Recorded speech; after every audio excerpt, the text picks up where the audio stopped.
Okay, I'm going to call this meeting to order. Would you join with the Pledge Allegiance?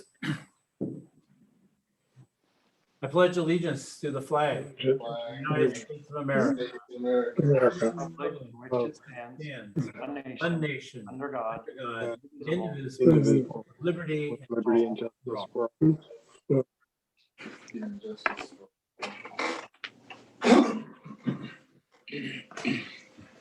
Thank you for that, everyone. City Clerk Kathy, would you please do roll call?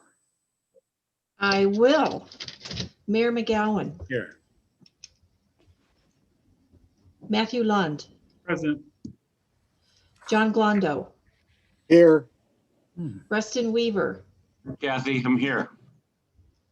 Stephen Harper, Present. Mickey Holtz, Here. Beth Williams, Here. and Ken Ratliff. Here.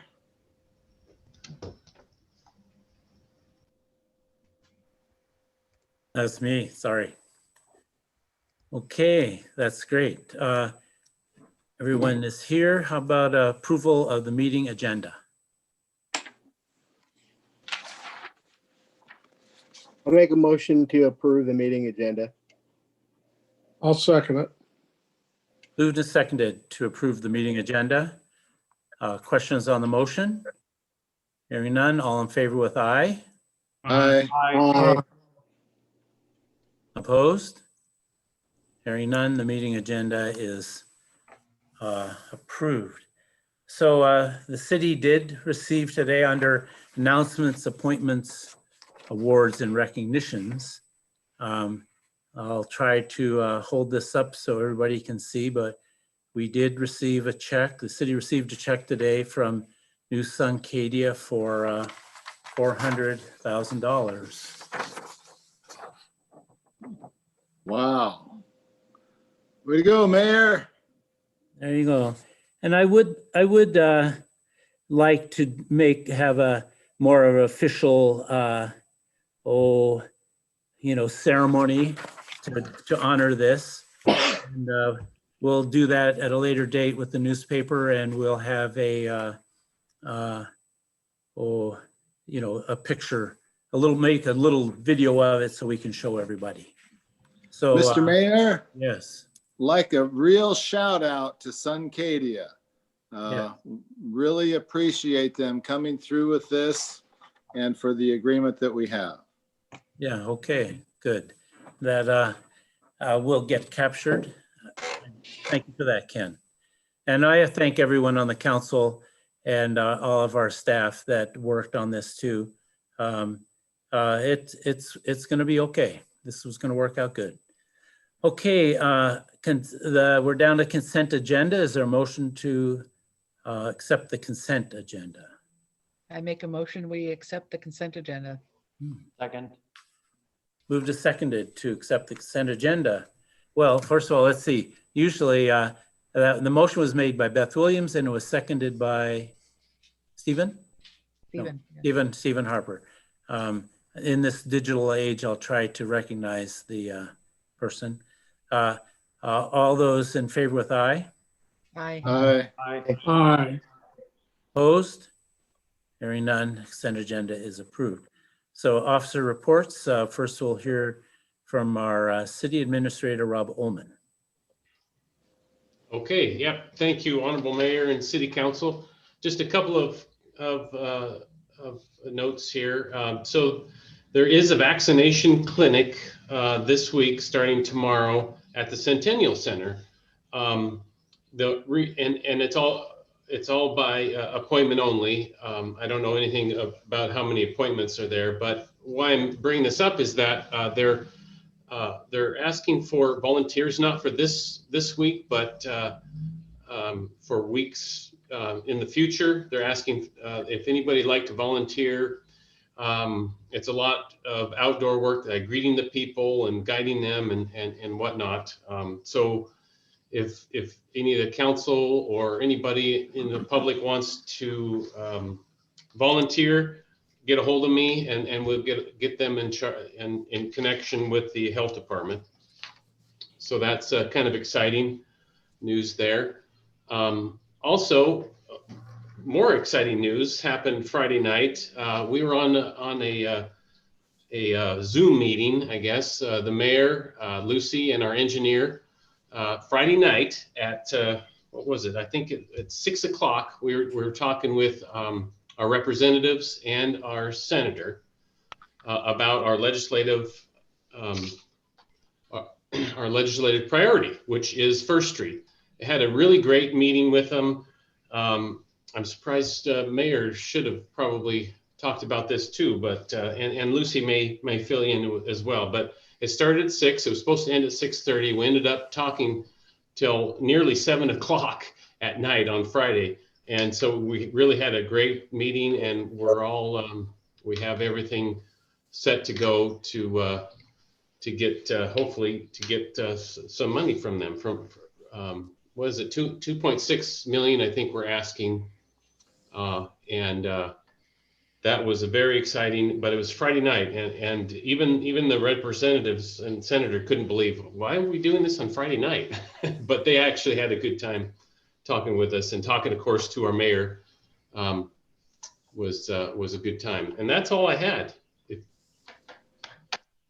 Okay. Thank you, Rob. Next, we'll hear from our city planner, Lucy Temple. Thank you, Honorable Mayor and City Council. Yes, that was a pretty great meeting on Friday evening, and that was actually put together by the legislative aides for the representatives and the senators. So we did not choose Friday night at 6. In fact, we asked earlier that week, could we meet with them sometime mid-February? And then later that day, they said, we're going to meet on Friday night. So we were ready. And luckily, Ben Annan, our city engineer, was able to help us put together the presentation fairly last minute. And but better yet, the best part of it, this is our 3rd year going, and we're hoping that the 3rd time's the charm, because it was the first time that our request wasn't met with shakes of the heads and kind of deflection. It was actually, they were very interested, very engaged. And then today, Representative Ibarra asked if he could sponsor the project. So we're hoping that it moves forward through that process, and we'll be updating you as that goes. As for the other city planning processes, I don't have much to update because I'm still working on the same things that I've been working on the last couple of meetings, some bigger permitting packages, and I'll be updating those on the website and social media when they're complete. I hope to send out another notice of application, or sorry, a SEPA notice on Wednesday for the vertical bridge cellular tower project. So I'm hoping that goes out on Wednesday. And then the rest of it would be then DNR Firewise crew. You might have noticed they worked up at the police department recently, and now they're over at the airport property. They're going to be kind of moving around Upper County, doing some work in Roslyn and other places. But we've invited them to work on any of the properties that they can access in the city within reason, and that will go through myself and the rest of the city staff for approval before it happens. So thank you very much. Okay, thank you for that. Just so everybody knows what we're on that legislative ask, it's money for First Street to continue our rehabilitation. And that's what we focused on. So next we'll hear from our Public Works Director, Mike Engelhardt. Thank you, Honorable Mayor, Council, city crew. Hats off to them again. They pulled out all the stops. We got kind of an urgent call from the city of Roslyn for sewer backup, and it ended up being pretty complicated situation, but they were able to go up there and assist, and we worked late into the night on Thursday night and then got everything cleared, secured the site, and went back up on Friday and finished the repairs But hats off to them. They, as usual, guys never cease to amaze me. They're also continuing with alley repairs slowly but surely, trying to do what we can. We realize they're pretty rough right now because of the water. But as the water's subsiding, we're able to get in and get some of them graded out and get them lined with asphalt grind. I've been doing some kind of spring cleaning because Mother Nature gave us a little bit of a break as far as snow stuff. So we've been doing some cleaning up at the cemetery, getting things kind of kept nice. We've had some trees that came down in that windstorm. So getting things cleaned up. I've also been working with HLA on getting our water system plan updated, and we're going to work some more. Willie and I have a meeting with HLA this week to have some more discussions on that. So got some other stuff with the railroad hopefully coming in the future. Finally made contact with them, so we'll keep you updated on that as the week progresses and the month progresses. So that's all I got for now. Thanks for that, Mike. I do want to give a hats off to you and your crew.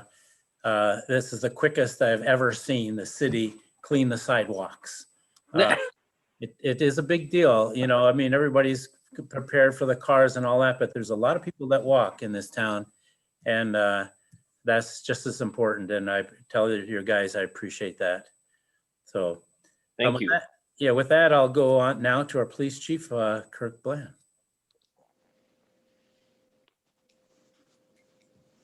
Thank you, Mayor, Council.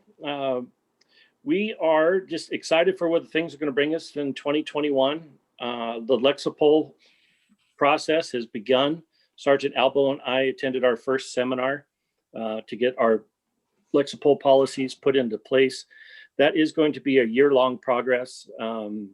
That whole process will probably take the entire year. So I'll have updates throughout the year on where we're at on that.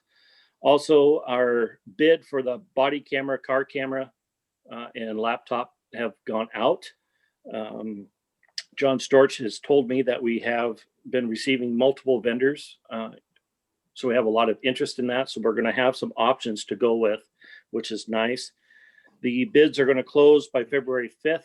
We'll have an opening of all the bids to determine which vendor is going to best meet our needs. And we'll pick that. And just as an update for those officers that chose to take the vaccine, we have gotten our second shots. So that's about all I have.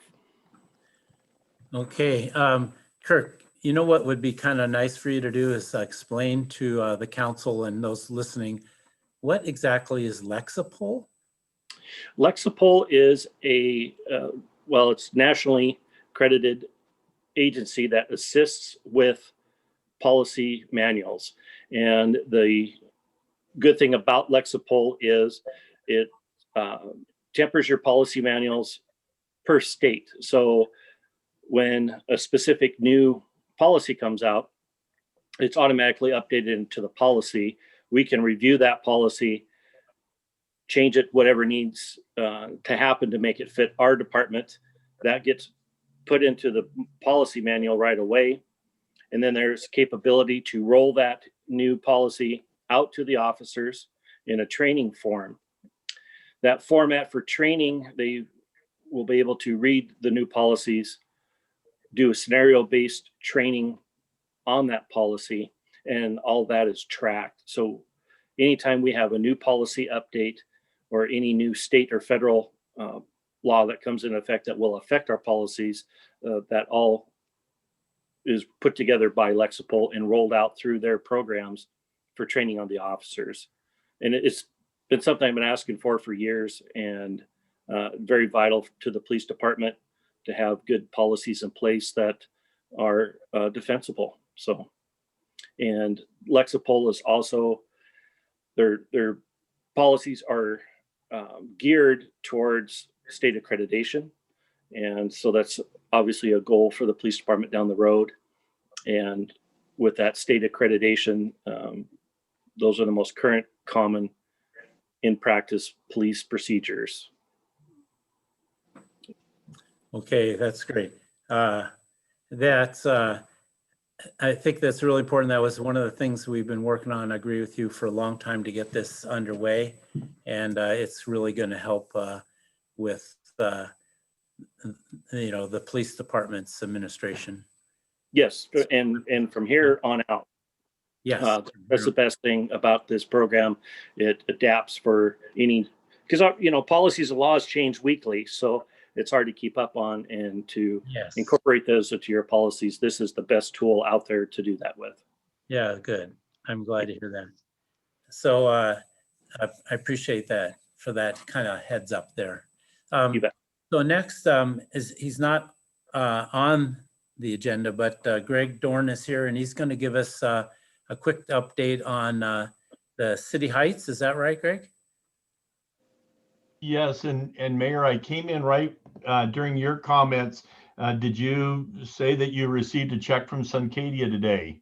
Yes, I did. I did kind of hold it up on the screen a little bit and let everybody see it. And I thought that you might have some comments on also, what's going on with the transfer of the land.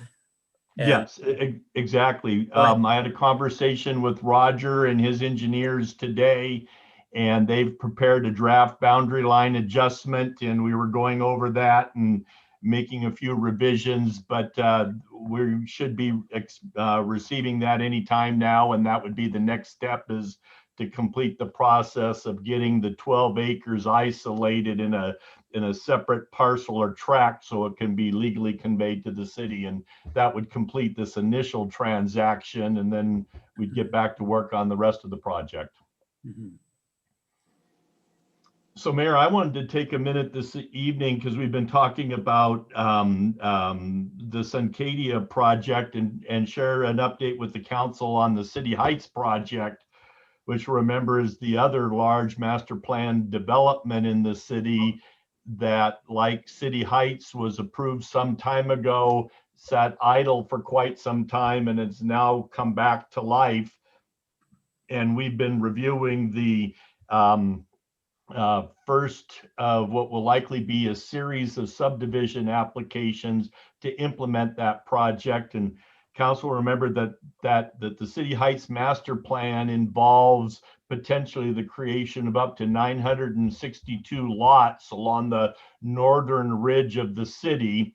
And the first phase of the development would create 68 lots that would be basically, if you were to go up Stafford Street and then over toward Reed and Steiner, it would be the area north of 6th, up in the area where there's a lot of mountain biking going on. That's where the phase 1 application is. One of the significant aspects of the phase 1 application is that we were processing the application on the assumption that this subdivision would be processed like all other subdivisions in the city, which involves the preparation of a staff report, scheduling a public hearing before the Planning Commission, and then a recommendation to the council, and the city council makes the final decision. It turned out that City Heights had a different understanding of the development agreement than the city did, and we were unable to resolve our differences of opinion.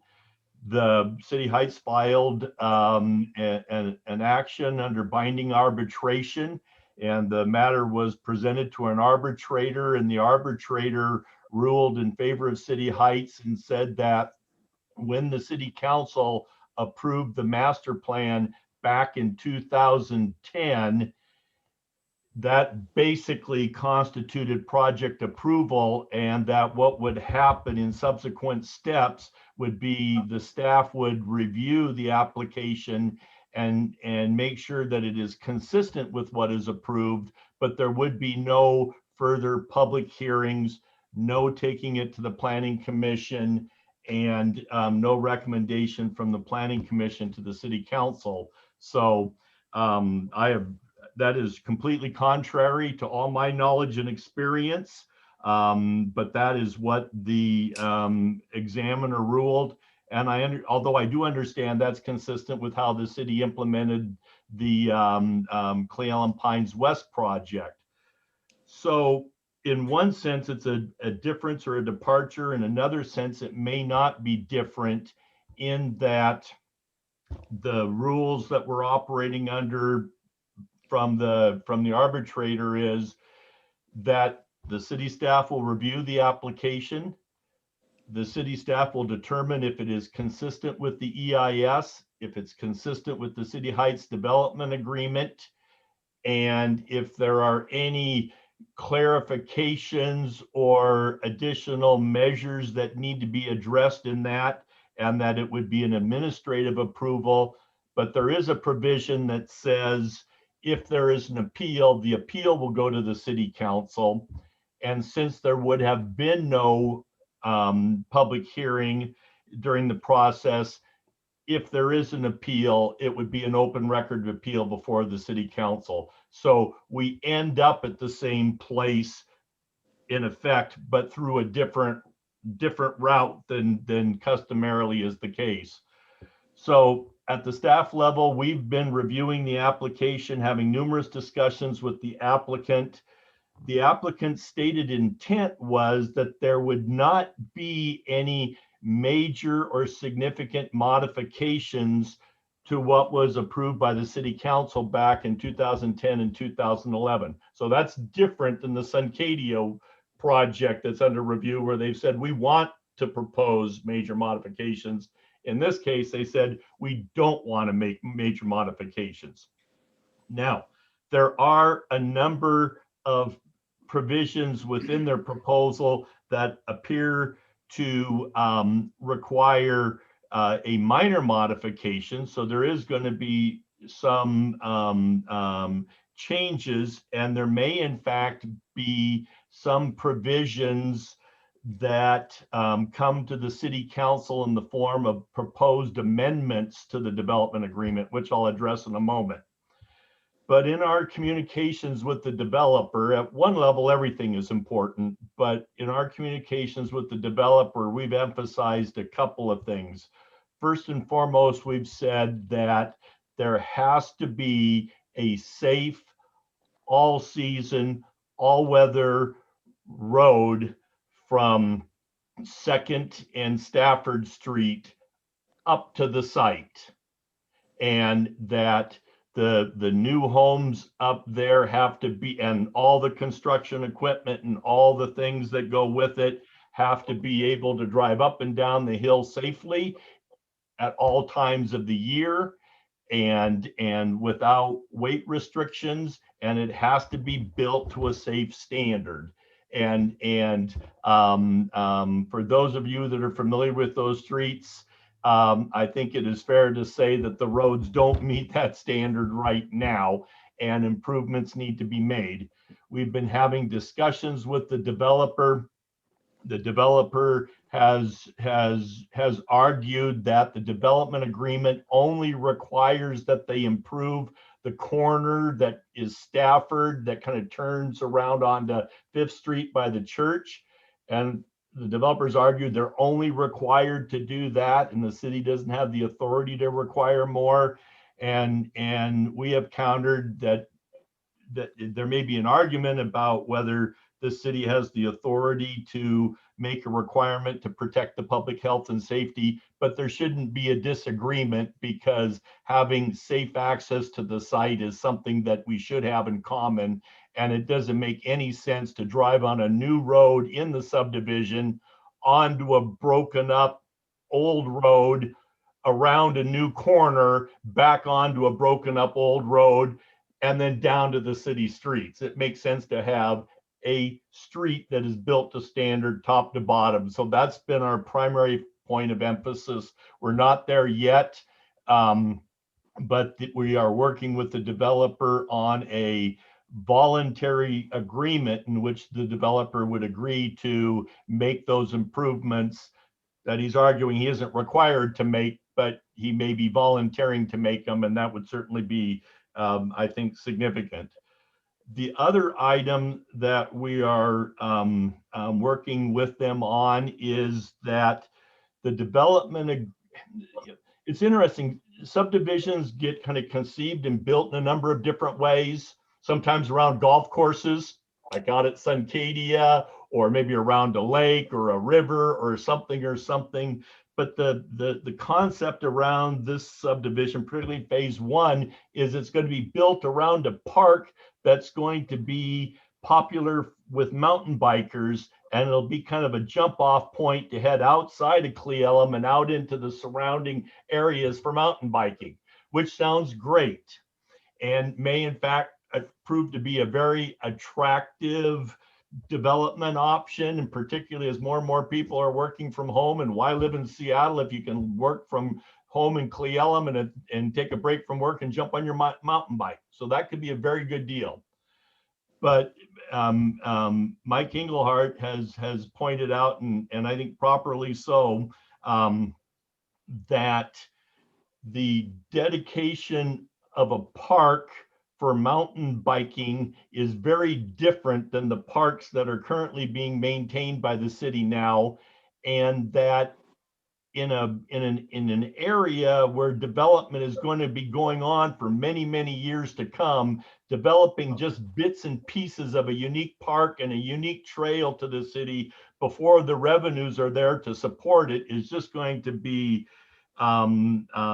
just not practical and will present all kinds of problems. So we've emphasized with the developer that the development agreement gives you the authority to build in phases, but it also recognizes that may need to be some adjustments when you do build in phases. And the adjustment that we've requested is that no parks or trails get dedicated to the city until the work in that area is all done and there's an agreement on the design and the building of it and what the maintenance costs and obligations are going to be.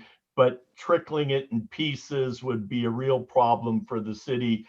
And the developer has indicated generally to be receptive to that notion. And it may even be that when it's all said and done, that this is our parks and trails that really aren't a city park and trail, that it's part of a broader regional park and trail system. So there's a lot of things to investigate. But I think generally we're in agreement on that. And then the final item is that up in that area, there are steep slopes, there are wetlands, there are streams, there are coal mine tailings and a lot of things.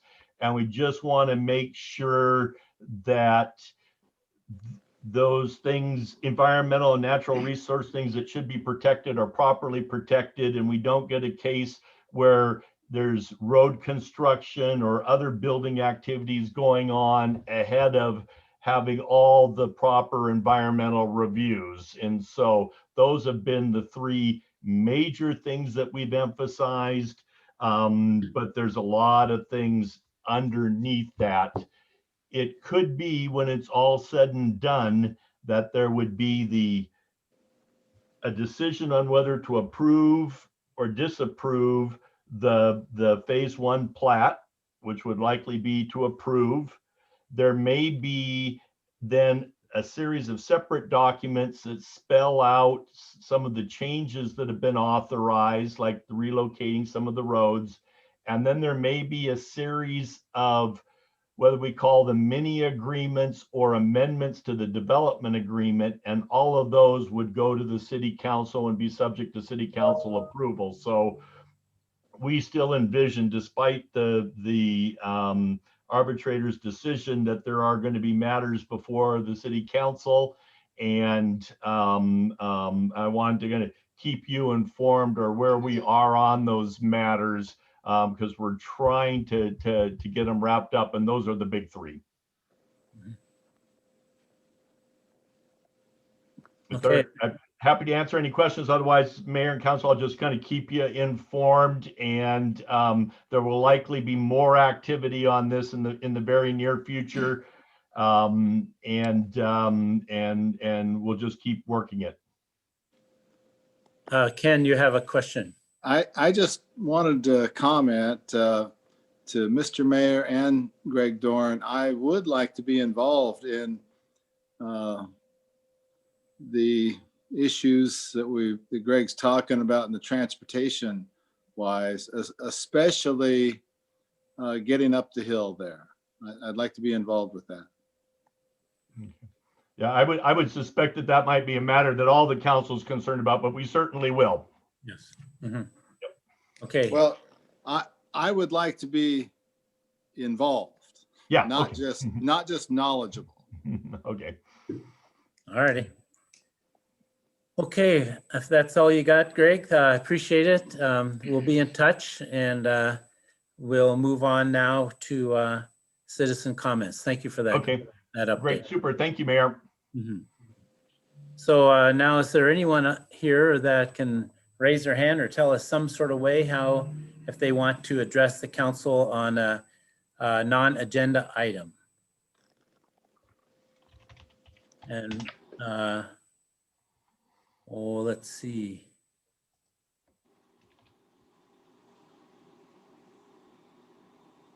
Rob, if you see anybody, let me know, okay? Yeah, I'm also looking too. There's nothing in the chat. I'm not sure this Susan Atmore, if that person had any, I believe they're looking for the disposition of the Utilities Committee decision or report. oh, Okay.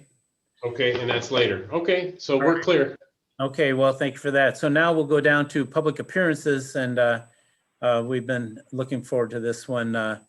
We have the Kittitas County Health Department COVID update, and we'll be hearing from Tristan Lamb and Darren Higashiyama.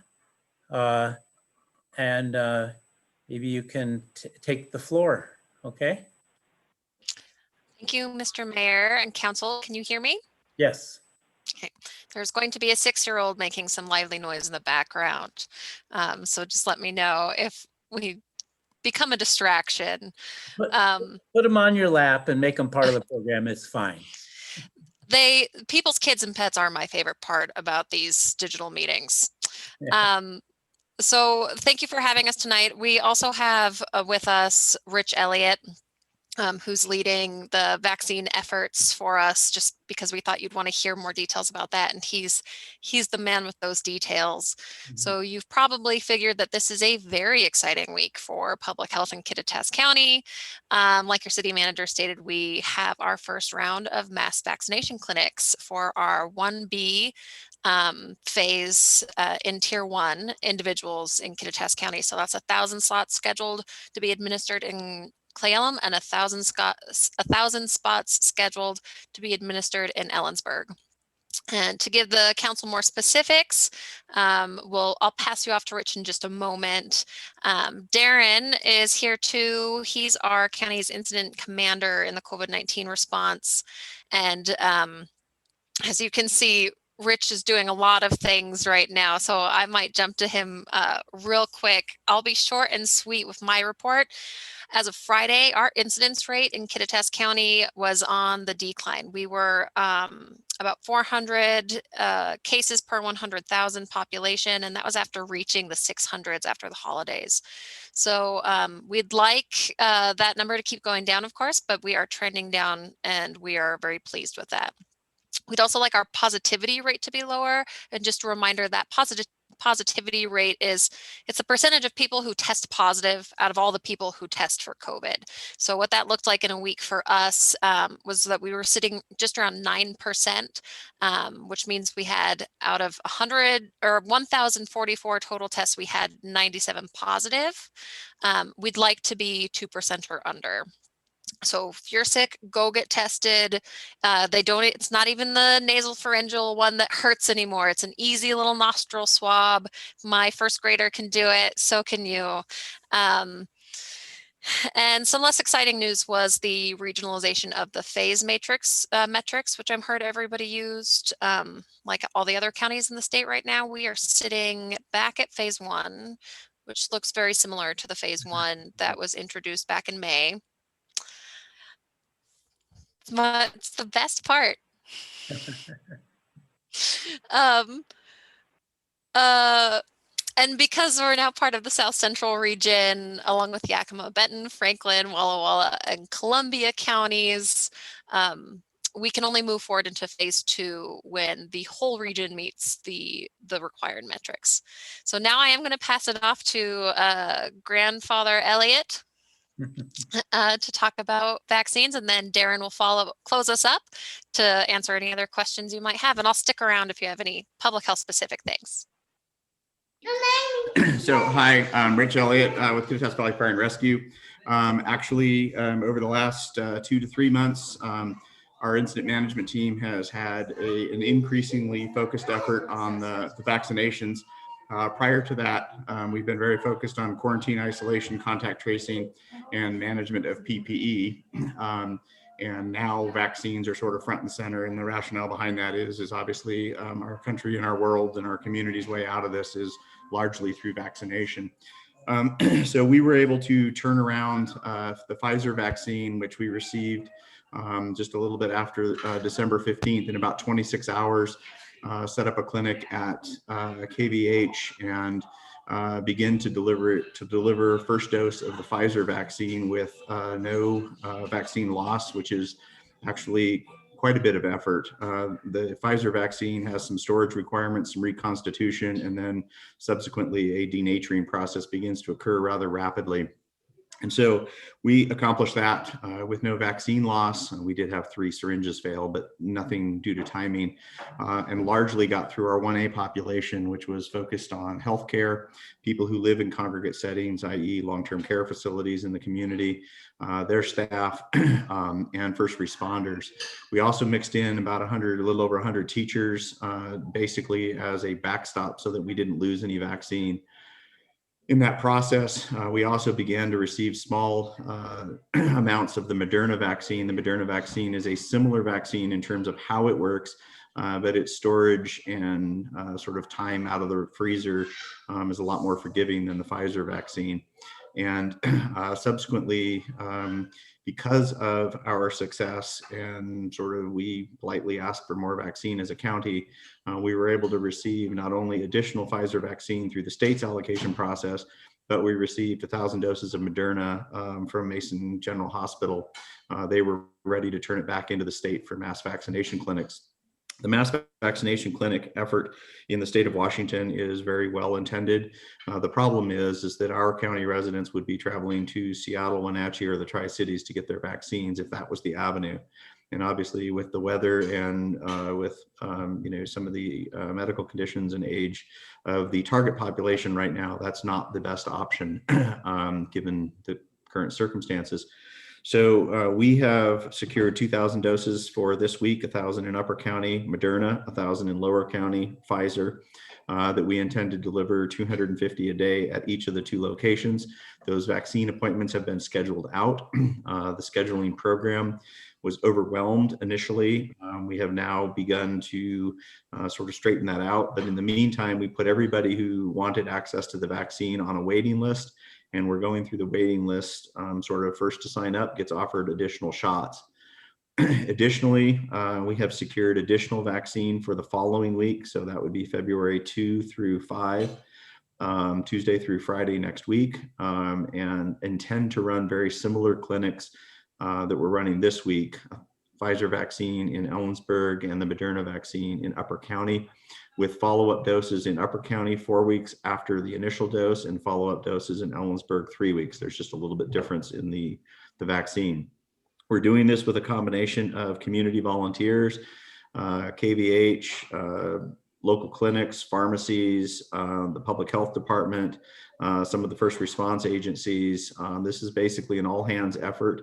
Our goal is to safely and effectively distribute the vaccine to the highest priority populations, but we're not letting things get in our way. We're not waiting for the circumstances to be perfect.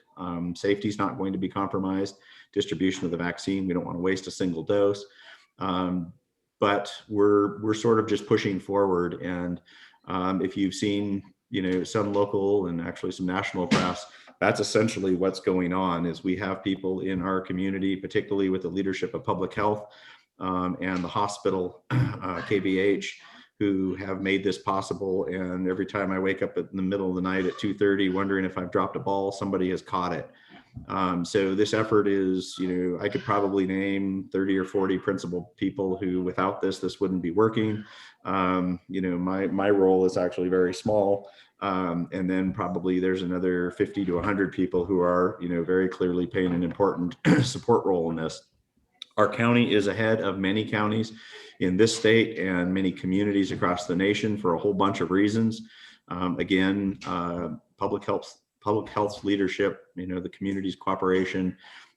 We don't see this ending, for another 3, 4, 5 months or getting significantly better, but we do see it getting incrementally better. And we very much thank all of the communities for their support, the Centennial Center for being very accommodating. And tomorrow is going to be a little bit of a toss-up with the weather, but we have some contingency plans, and we hope that doesn't negatively impact our distribution. And we believe that we're going to have 1,000 shots in arms in Upper County at the end of the week.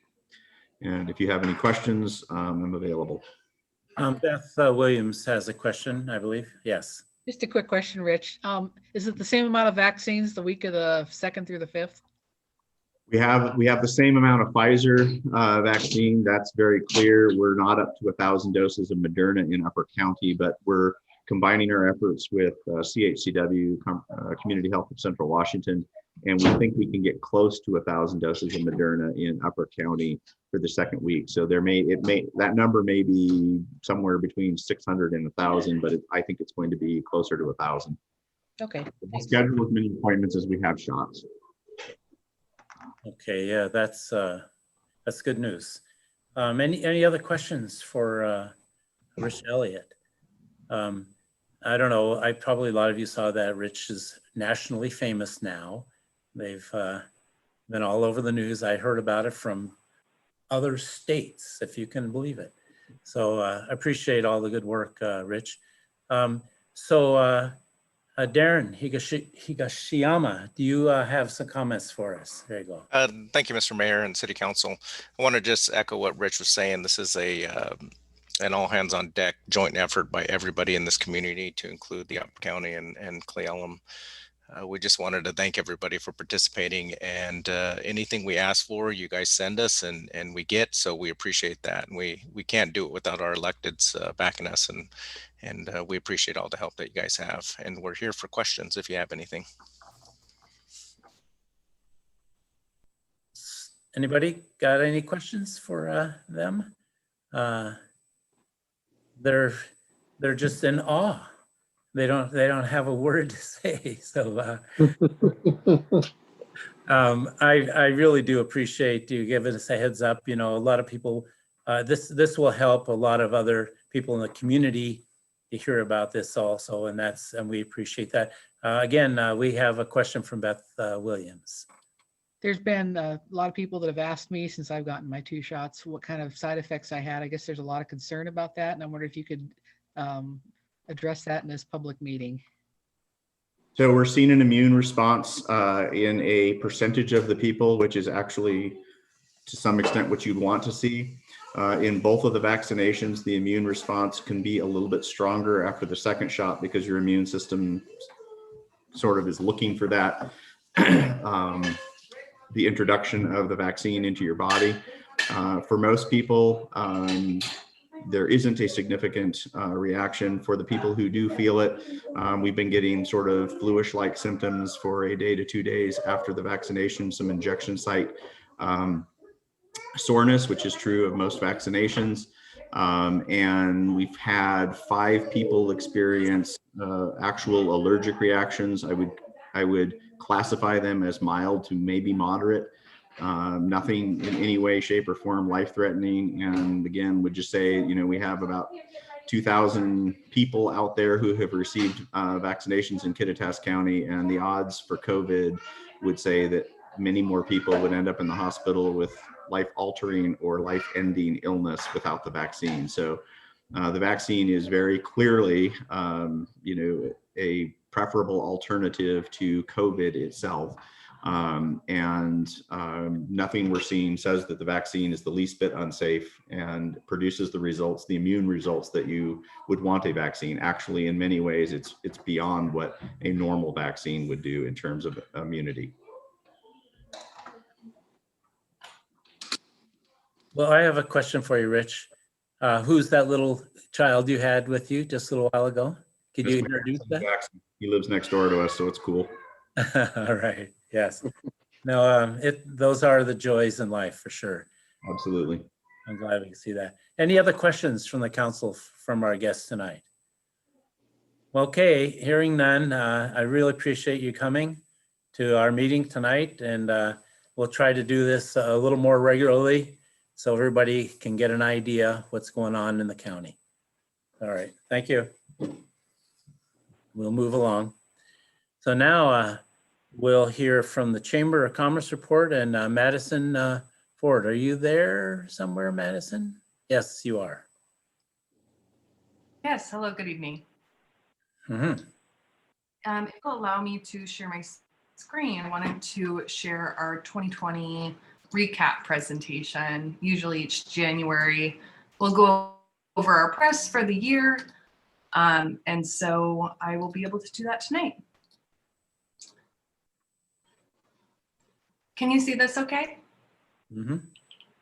Yes. Great. Okay. So this is our campaign, Discover Cle Elum. It's our marketing campaign, which has changed a lot over the last year. And usually, again, in January, we just recap what we've done over the last 12 months. My name is Madison Ford here at the Chamber of Commerce. And so we'll just get right into it.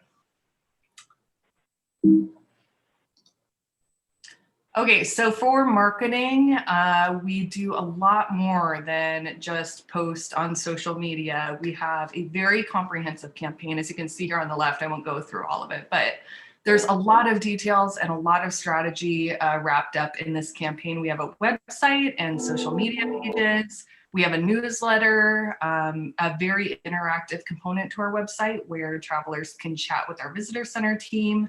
And we also have advertising campaigns with targeted audiences, primarily on the west side of Washington. And I meet with our team of about 10 people to discuss optimization for this campaign on a weekly basis, and we're making daily changes. So it's a constant process and a constant project that we're working on.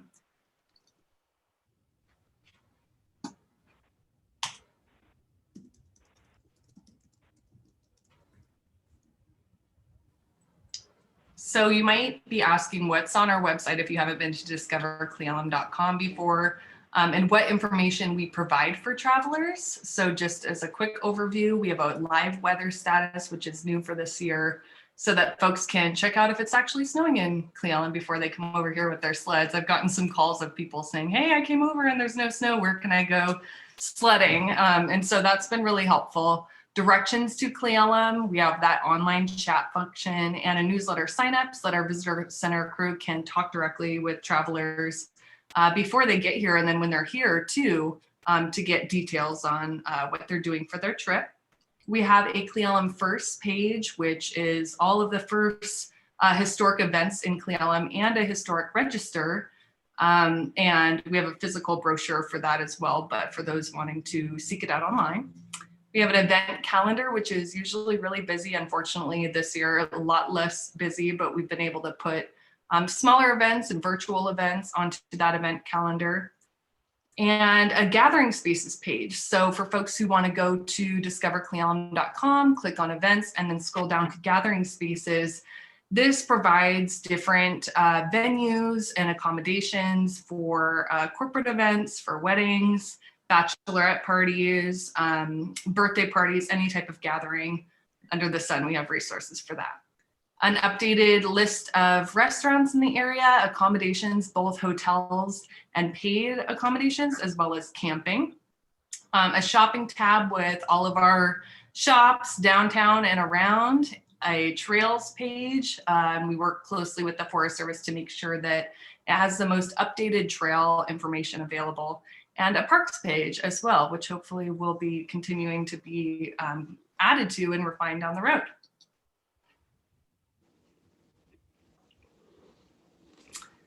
Our focuses over 2020 were very diverse and shifting a lot, as a lot of our focuses have in 2020. A few of them are updating our businesses and updating our travelers with business information. We have 55 that we track very regularly and that we stop into and check up on, go inside, take professional photos so that we can feature them on social media. And we try to do that about 15 to 30 times per month. And this is outside of our advertising campaigns. This is totally organic. We share local events, stories of our past, recreation ideas outside of hot areas. So things to do besides go to Lake Cle Elum. Recreating and traveling responsibly has been a major priority for us. Shopping local Cle Elum, we have a list of special hour updates. This has been ever evolving with COVID, but something that we've really kept on top of is inviting folks to come into our businesses and making sure that they know that our businesses are happy to serve you.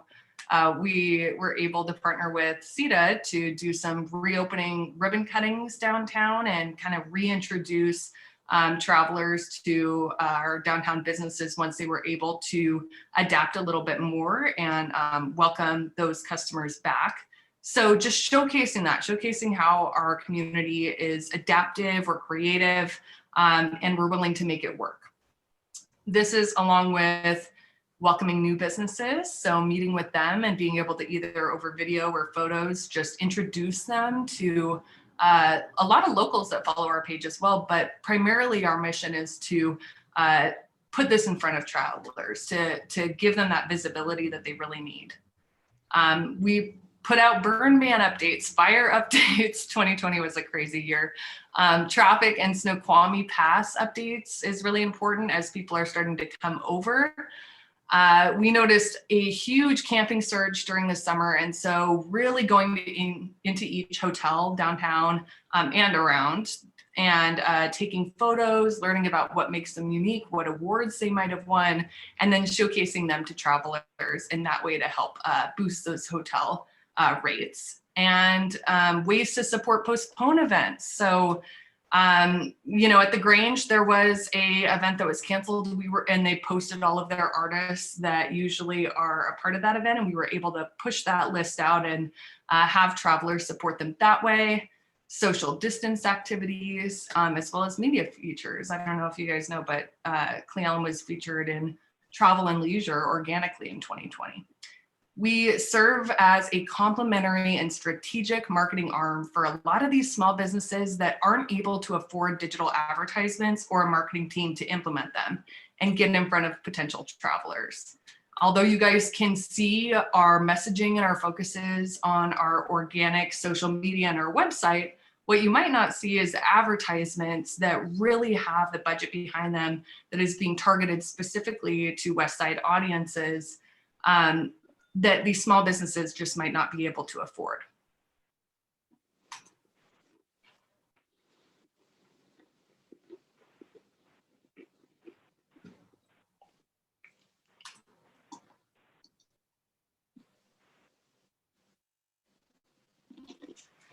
So the numbers overall in 2020, we had over 119,000 people on our website. This is up 9% year over year, even with the pandemic, which is very unheard of for DMOs, and up 110% from 2018, 2 years ago. So obviously Cle Elum is growing so fast, and that's why it's so important that we have a platform like this where we can update them on where we'd like them to go and how they can support locally, because we know that they're already coming here. They're already interested in our premier destination. As far as organic users, so the ones that came to our site organically without necessarily being paid, was just over 22,000, almost 23,000 in 2020. Our top pages included ways to enjoy the great outdoors in Cle Elum. Obviously, that was a major theme with COVID. Top 5 hikes near Cle Elum, top mountain biking trails in Cle Elum, our attractions page, dining, trails, the ultimate guide for a kid-friendly getaway in Cle Elum as families started to get out this summer. Hotels, top places to chill and unwind in Cle Elum, and a list of Cle Elum's oldest businesses. And again, we work with 55 businesses in Cle Elum really closely that are tourism related. So restaurants, hotels, retailers, anything like motor toys, anything that a traveler might come into town and seek out to have a better experience. As far as followers by platform, on Facebook, we have, it's over 8.5 thousand likes at this point, 2,000 followers on Instagram, and 1.2 thousand on Twitter. Instagram was a major focus for us in 2020, as we see that visual appeal is really important. And that was up 80% in the last year, 88 to be exact. So really good to see. Another big component for me was traveler messaging. I asked what type of traveler do we want to see in Cle Elum instead of just driving more people here. And we really wanted one that was educated, they were responsible, they were supportive, they had the money to be supportive and to shop our local businesses, and one who values our history, supporting small, and leaving our natural areas better than they found it. So I worked with the organizations listed here to kind of make that happen through our messaging, both organic and paid. And so thank you to everyone on this list for being a key part of this campaign and such a good partner in 2020.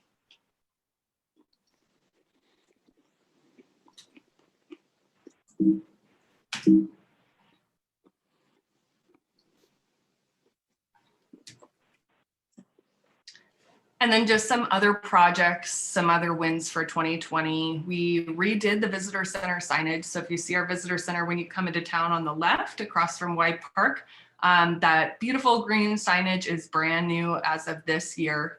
We really focused on retargeting, click to call our visitor center. So folks who had questions or wanted to learn more about Cle Elum, as over 75% of people who were on our website were on a mobile device.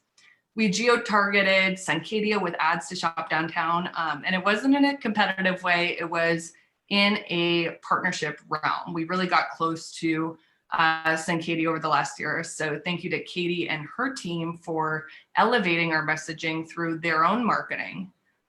They included us in their pre-arrival emails. So any Suncadia guest that comes to Suncadia gets an email right before they check in, and that has a link to discovercleelum.com and a little blurb about exploring the area and supporting Cle Elum while you're in town staying at Suncadia. And they also added a Discover Cle Elum page on their website, which is major because they get hundreds of thousands of people on their website every year. And so what you can see here on the right is the page that they have on their website, which is brand new as of this year as well. And they also are putting our Discover Cle Elum information in their event guide. And of course, that'll be more important as events start to open up. But what's important is that we've really solidified our relationship with them marketing wise, and we can use them as a partner and an arm of our marketing to help leverage that to people that we know are already coming here. We created a Facebook group called Picture Perfect Cle Elum. If any of you are photographers, please join it. It's an extension of Discover Cle Elum, but a Facebook group where local photographers and photographers from afar can share all the beauty of our area. And obviously it's really good for our campaign too. It helps a lot with engagement. We get to engage with these photographers. And even utilize their photos too for our own campaign, but it really is to just spur up that inspiration for people near and far. We launched a Kittitas County online e-commerce site. So this is just a page basically where anyone in Cle Elum that we could find that had an online sale mechanism, whether that was you could buy a digital gift card, they had e-commerce on their website, or even they could make an online reservation and come in person. We tried to put them onto this store page right before the holidays and launched it.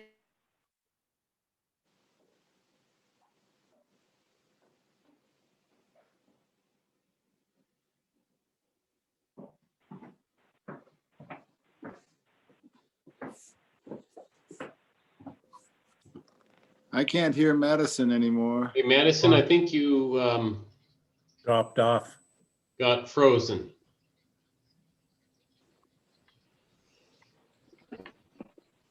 Let's see if it's just maybe. Oh, I thought I heard her.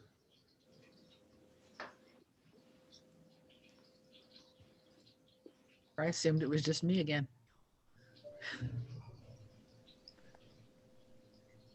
Uh-oh. Yeah, she's totally gone now, it looks like.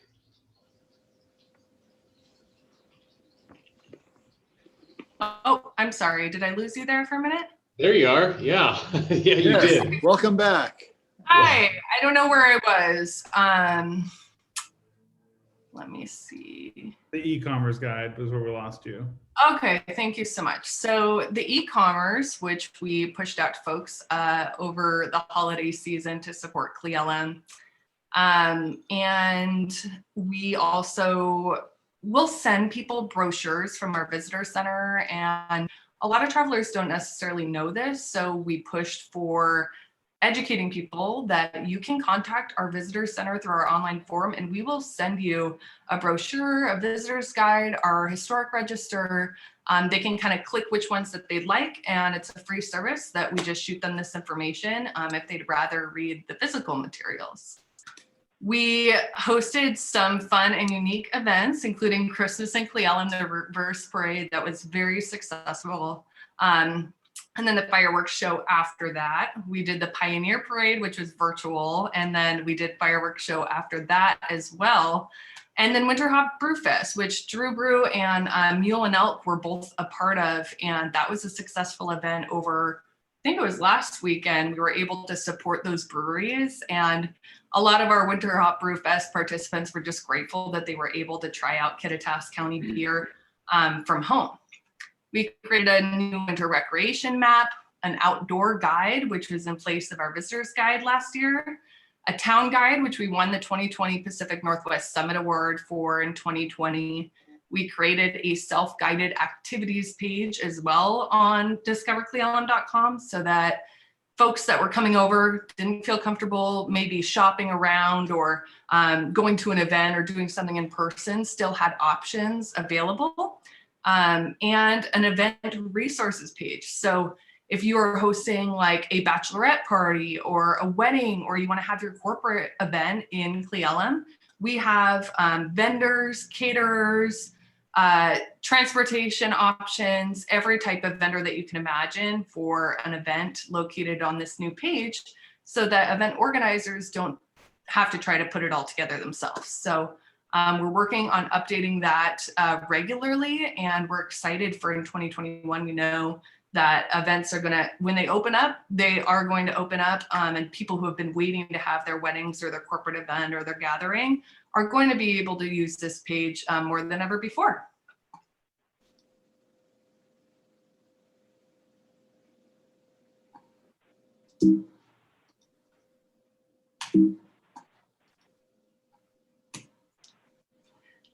And that's all I have for you guys. If you have a moment and you're not, I would encourage you to follow Discover Cle Elum. Even if you're not a traveler, it's fun to check out the historical information and the photos that we share. You can also always send in updates to us. Like if you want to DM us a photo, we're always willing to share it. And my email was on that slide too, and I'll put it in the chat function. If anyone has any ideas on how we can expand this or other things to share or has a photo, feel free to reach out and we'd be happy to include that as well. Thank you so much for having me present. I'm happy to answer any questions on our 2020 progress if there are any. So are there any other questions from the council for Madison? You seem, I'm looking at them there, Madison. It looks like everybody's pretty quiet tonight. I appreciate your presentation, Madison. That was very nice. Thank you so much. Have a good night. Yes. Okay, so next, are you on, is Downtown Association, is Debbie Bogart on? Mayor McGowan, Yes. Debbie's attending the Main Street virtual conference tonight, so she won't be presenting. Okay, that's right. I forgot. Okay, so now there's no business requiring public hearings, unfinished business, and our planner, Lucy Temple, will give us an update and walk us through the Agree Land Exchange, which is in your packet. Hi, thank you, everyone, Mayor and Council. Yes, so this should be a bit of review for everyone. The staff report includes another staff report, I'm sure, down in the packet. I just wanted everyone to be able to look back at the history and what you're agreeing to. So we have worked ourselves through the process of a parcel segregation, through a vacation of right-of-way process, and now before you is a land exchange agreement. This process has been devised by our city attorney. And so this land exchange agreement between the city and Paul and Jane Agee would effectively allow for the final configuration of a private property to become city property in that exchange. So they were given some property of the city, or they will be. We will basically take over a couple of acres of property that will become public, including a public trail connecting 5th Street to the Coal Mines Trail. And so by authorizing the mayor to sign the land exchange agreement, that also allows staff to process the final boundary line adjustment, to put it into that final configuration, and finalize that statutory warranty deed, which actually does the land exchanging. So that is what's before you. I would be happy to answer any questions, so we're all up to date on what's being asked. Stephen, you have a question. Nope. I move that we authorize the mayor to sign land exchange agreement and the attached statutory warranty deed and seek a second. Second. It's moved by Stephen Harper and seconded by Matthew Lund to authorize the mayor to sign the statutory warranty deed and associate papers. Questions on the motion? Ken? Actually, this is more a comment I'd like to direct to Lucy. On some of the exhibits, the street right-of-way portion, which I believe is for what used to 5th Street, but it's labeled as 3rd Street on some of them. And they're the ones, I believe they're from Encompass. And it appears that it should say 5th Street. Okay, do you have a page number or? Yeah, there's Exhibit A. Well, it's basically the Encompass one. So take a look. Yeah, I see that now, and thank you for that. This was the original right-of-way vacation graphic developed by Encompass. And either it actually still looks like that in the old plat map, which is hard to believe since 6th Street appears to be above it. It looks like it's just a typo. So before where we are with that parcel segregation, which that graphic is for, is that you all approved the ordinance that vacated the property, but it has not yet been recorded with the auditor's office because we're not going to give them the property until they give us some property. And that's all going to happen to that statutory warranty deed. So I can have that amended, or sorry, adjusted on the graphic before it's recorded with the auditor. Let me point something out. Okay. If you look on page 14, the original 1907 edition, that right-of-way is called 3rd Street. Okay.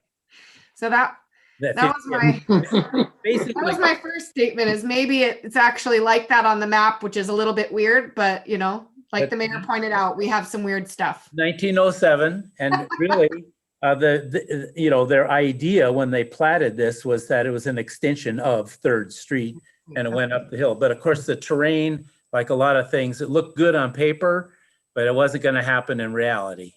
Okay. So you see that, Ken? See that? Okay, well, it's an inconsistency because there are some where it does say fifth also. So I don't know. I just noticed that. Thank you. Yes. Okay. All right. But But it's a small item. Okay. It's nothing. But okay. All right. Well, it's interesting historical note there. yeah, Okay. right. Other questions on the motion? Hearing none. All those in favor with aye? Aye. Aye. Opposed? Sorry, a little slow.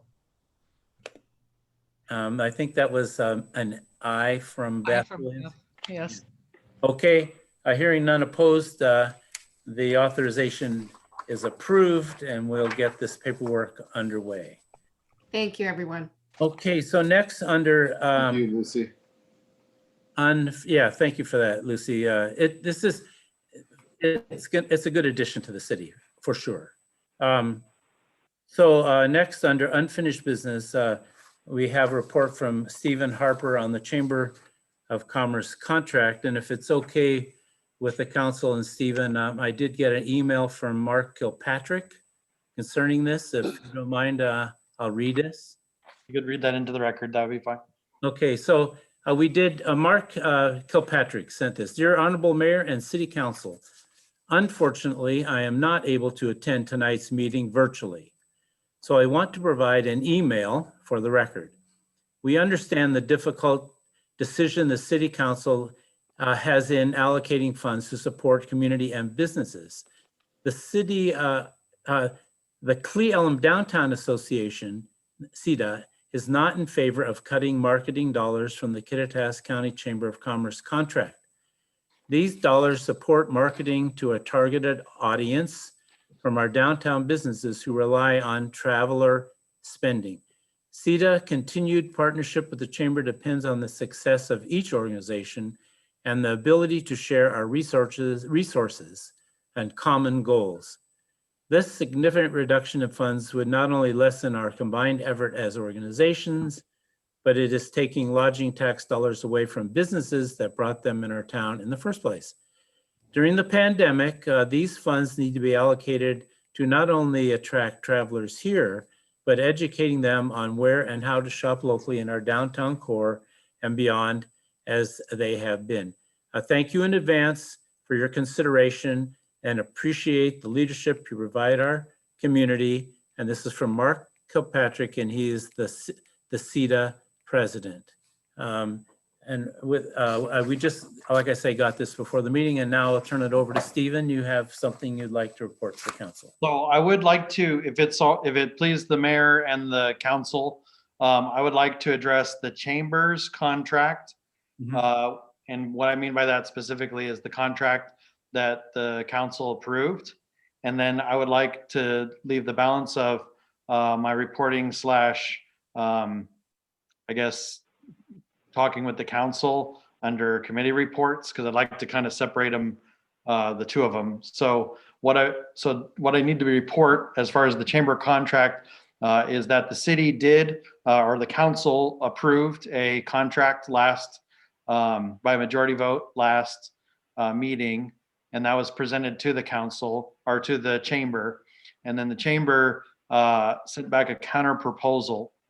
That counter proposal, or a new contract that was changed in a few points, caused us to go back to the one that we had submitted to them, or that they had submitted and we had submitted with few changes to go through things. And as we were fine tooth combing, one point that caused us to have some more consideration over whether it would be good to go forward with the contract as it's written was a point, and I'm just going to summarize, but basically it gave the chamber sole ownership of the work product, of the ads and the content that they created for the city. And so we had a question as to whether, number one, whether that was legal. And after speaking with legal counsel today, I found out it is legal, but the best way to keep us from putting ourselves in a situation where we could get in a public records request situation that would be hard to mitigate would be that if it were our pleasure, we could grant a license so that they would have rights to use anything on that is a work product of the city and their contract, but we wouldn't want to give them sole ownership of it. It's not a standard practice in that field. It's also not in the city's best interest. And so with that, our recommendation for the current draft of the chamber's contract that we had approved, we don't have the jurisprudence we don't have the power as a committee to simply revoke a contract that a council has handed to, the mayor to sign and to execute on our behalf. And so we're seeking a motion basically to formally voice to the chamber that we are rescinding that contract in its current form. And I don't think there'll be a problem with that. They've already countered with another one. It may be more of just a formality, but it is important because we do have a signed executable contract out there that we would like to communicate our intention to retract. And so I'm seeking a motion to that effect and a second, and then I will have more to report under the committee report. I got a question first, Steve. It's Mickey. Has that clause been in the contract ever since we wrote it, or is something new that's in there? It was introduced this year. It was something that we had not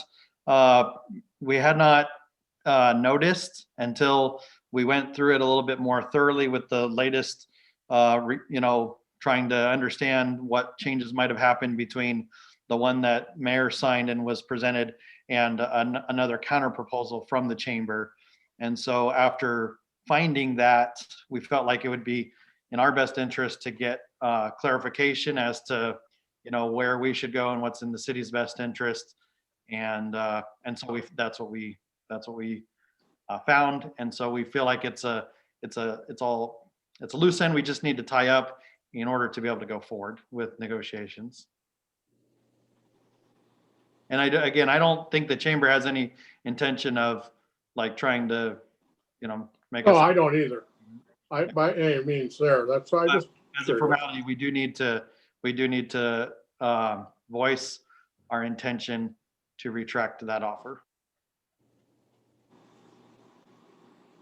So I assume this is like a motion to reconsider. It's essentially what we're doing.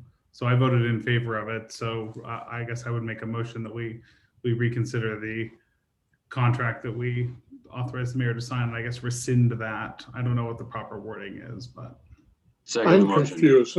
What are we actually doing? Oh, excuse me.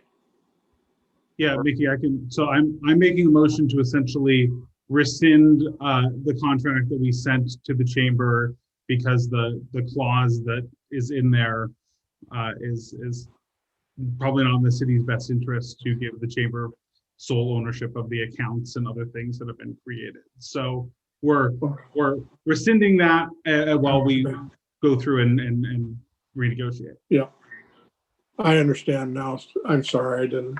That's Thank you. Has the chamber given us input on this? We, to be fair, they've requested, we had the timing and didn't allow us to have clarification from legal counsel until this afternoon. So this is probably as much a surprise to them as it is to you. But we didn't feel like it was right to talk on, about this in a greater circle or even with them until we had clarification on what, where we wanted to go I'm reporting to you because it wouldn't really be right for me to report to any one person at large, but we're not at risk of, it's okay for me to say anything because we're not at risk of lawsuits or anything like that, but we needed to get clarification on that. We did receive a contract back, or I guess additional edits back from the chamber to what we pass, removing some other items from what we passed. So there's still more work to be done, it seems. So if we pass this, Hang on a minute, you guys. There has been a motion made, but, and there's a lot of discussion on here. Are we going to have a second? I did second the motion. What's that?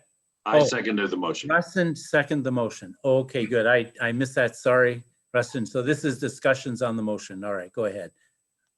okay, if we pass this, we're still in discussion on the finer points with the chamber. Is that correct? That's, yeah, definitely. That's certainly on a possibility. You know, it really depends on where the chamber wants to go and where we want to go. Yeah. Okay. So I do see And Amy McGuffin is on. Does the council want to hear from Amy at all? Is that or? I would favor love to hear that. from Amy. You have the floor, Amy. Good evening, council, mayor. I really appreciate the opportunity to have this conversation.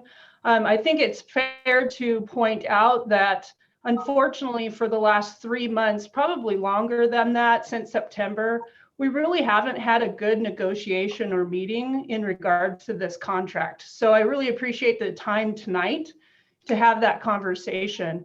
You know, there's multiple times during this council that, you know, we hear about timing and efforts, but really we need to express that the extension of invitation needs to happen. I think we could have evaluated this situation a lot sooner than tonight's meeting. I think we could have come up with a discussion or a negotiation in regards to this.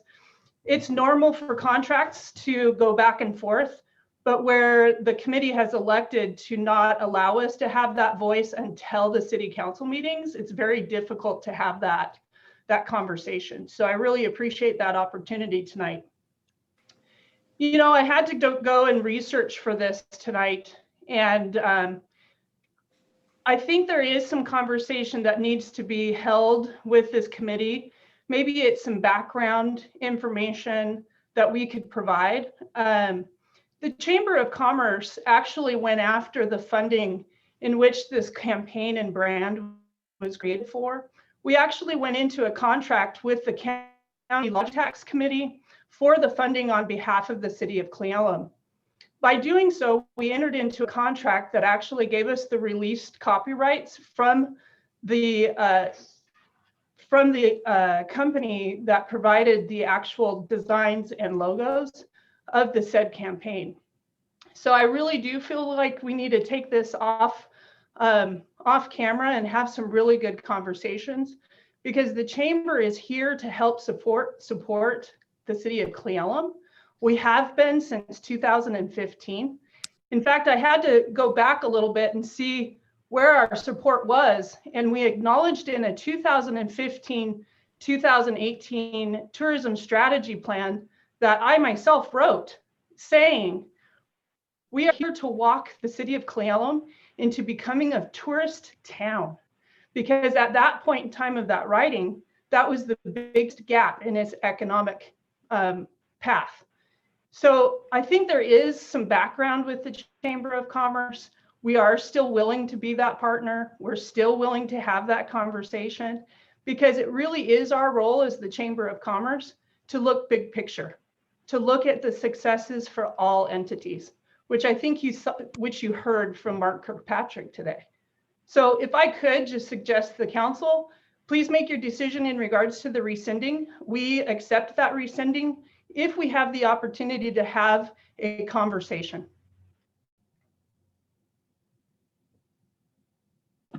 Thank you, Amy. Are there any questions for Amy? So does the motion include a consideration for discussion with the chamber? So we have, again, I'm asking to be able to address some of these matters under committee reports, but the narrow focus of this deal is house cleaning, to just deal with just the one matter. And then as far as strategy and other, what do we want to do? I'd like to consider that apart from this. While it will include the chamber and discussions, et cetera, this is one matter. And then how we want to proceed forward. We're seeking council input. We need to know that, but they are two individual things. The scope of this, the germanity of this situation is we're dealing with just a contract that's a loose end that we need to be able to feel that we need to have the comfort of being able to move forward, knowing that's dealt with. They've already expressed their intention of accepting the rescinding. And so that's all I'm asking is, you may not see the gravity of a signed contract, but we feel the gravity of a signed contract. And we want to be out from under the weight of that in order to be able to feel like we can move forward. Other questions on the motion? This is a very confusing motion for me, and I think a lot of businesses in town. If we rescind this, then basically doesn't that say that we don't agree to the last decision to cut their budget by so much? Isn't that correct? If we rescind the last decision we made as council, doesn't that take away the fact that we agreed to say, okay, they only get $5,000 versus the 49 or whatever the numbers were? I don't know them exactly. All it does is say, we're going back to the drawing board. And if anything, I think everybody should feel like that's positive. People that are of the persuasion that we need to spend more money in marketing should see that as a positive, because it gives us the ability. We're not set in stone. People who feel we made this in light of a lot of input from the council, from other people, but mainly with the concern about the one clause. So we're just asking to be able to hit the reset button. And then as a council, after we give our report as a committee, we can certainly have a conversation as a council on where we want to go forward. Great. Thanks, Stephen. But, Ken, you have a question? but Hang on, Mickey. Ken had his hand raised. Okay, me and then Mickey. I just like to remember, help me remember, we talked about this in the last meeting and we had a split vote. How much money in that contract was designated for the chamber? Well, all of it was designated to the chamber, but how much? Not all of it. How much? The amount? Matt, would you be able to help me with the Hold dollar? on, I'm adding it up real quick. So It's 44,000 less than a previous year, which if my 60 memory serves me is $61,760. And that's 40 some thousand dollars less than last year. 44,000, yeah. Okay. Correct. So if we rescind that, then we're back to dickering over how much that is. In essence, yes. Okay, Mickey. yeah, well, you just about answered my question there, but the thing is, well, I guess we'll just take it there because that was basically what I was going to ask myself. But, if we rescind this thing right now, then we got no contract. And if we don't rescind, in essence, we don't have any contract because the current proposal from the chamber, we haven't accepted, and the previous that the mayor was authorized to sign would likely not be accepted by the chamber because they're wanting some conditions to have flexibility. But the one thing that, the thing is, what's going through my mind, I saw nothing wrong with the original contract. Then that To be certainly, honest with you, Steve. yeah, then that's, And I have trouble wanting to rescind something that I like because that's really saying we don't want to go back to the original contract. Some of us probably do. Actually, this would allow us. Now, can't we make the contract? Could we make a contract, agree to this contract, and then make an amendment to it in the other one, or something like that? I don't know. I don't know what this doesn't seem like the right way to do it. So it would appear that anybody who voted against the original contract, the contract that we authorized the mayor to sign, we would say they're against it because they voted against it. Now, after the fact, after more careful revision, or not revision, but more careful review, I believe that others are finding remorse with the words of that contract also. So I think we're all in agreement that that contract, for whatever reasons, the 61,000 is not tenable to anybody. And that's why we're revisiting it and asking to rescind it, because whether people want more of the pie to go toward the contract or not, they still don't want to see it in its current form. And so that's why we're basically asking to be able to reset, to press the reset button. And I understand it's confusing, but I think that this is necessary. It's not just merely recital. And I would ask the mayor to call for the question. Well, where do we have the discussion about the Upper County? During committee Chamber reports. Where we want to go. Covers They're going to, the okay, whole county. they're going to have, Does that go in, Mickey, they're does going that to go have in the next discussion? They're going to have here, there'll be a little more discussion on this under committee reports.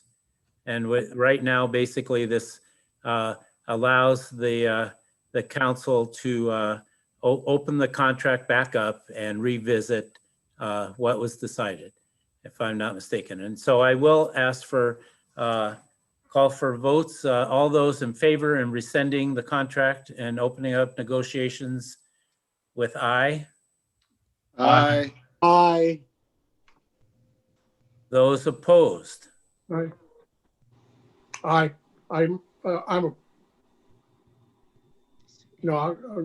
yeah. Okay, so we have 6 ayes and 1 opposed, and the contract will go back for negotiation. And we'll move on from there. Thank you, everybody. Okay. All right, and then next, under new business, Rob, we're going to go through the police. We have a police union contract, and Rob, why don't you walk us through there? And I think Kirk is with us also. Yes, thank you, Mayor and Council. This contract is for the next 3 years. Our last contract was actually for 4 years. And so we haven't looked at this for 4 years. And so it took some time looking through.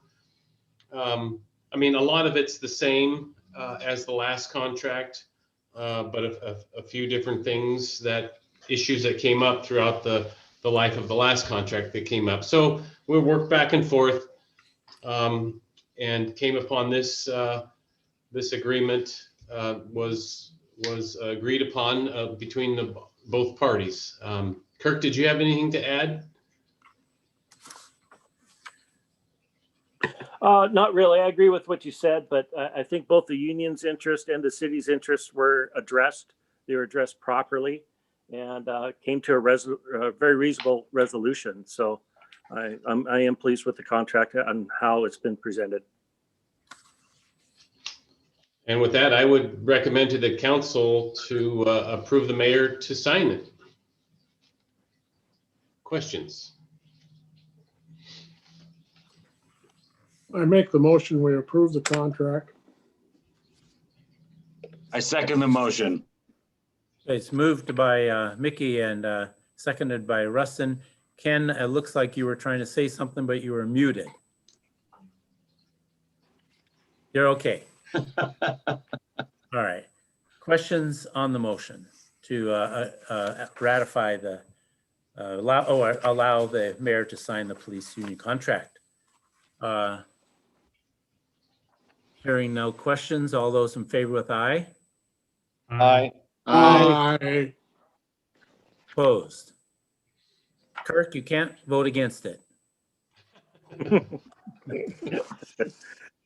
All right, the collective bargaining agreement has been approved.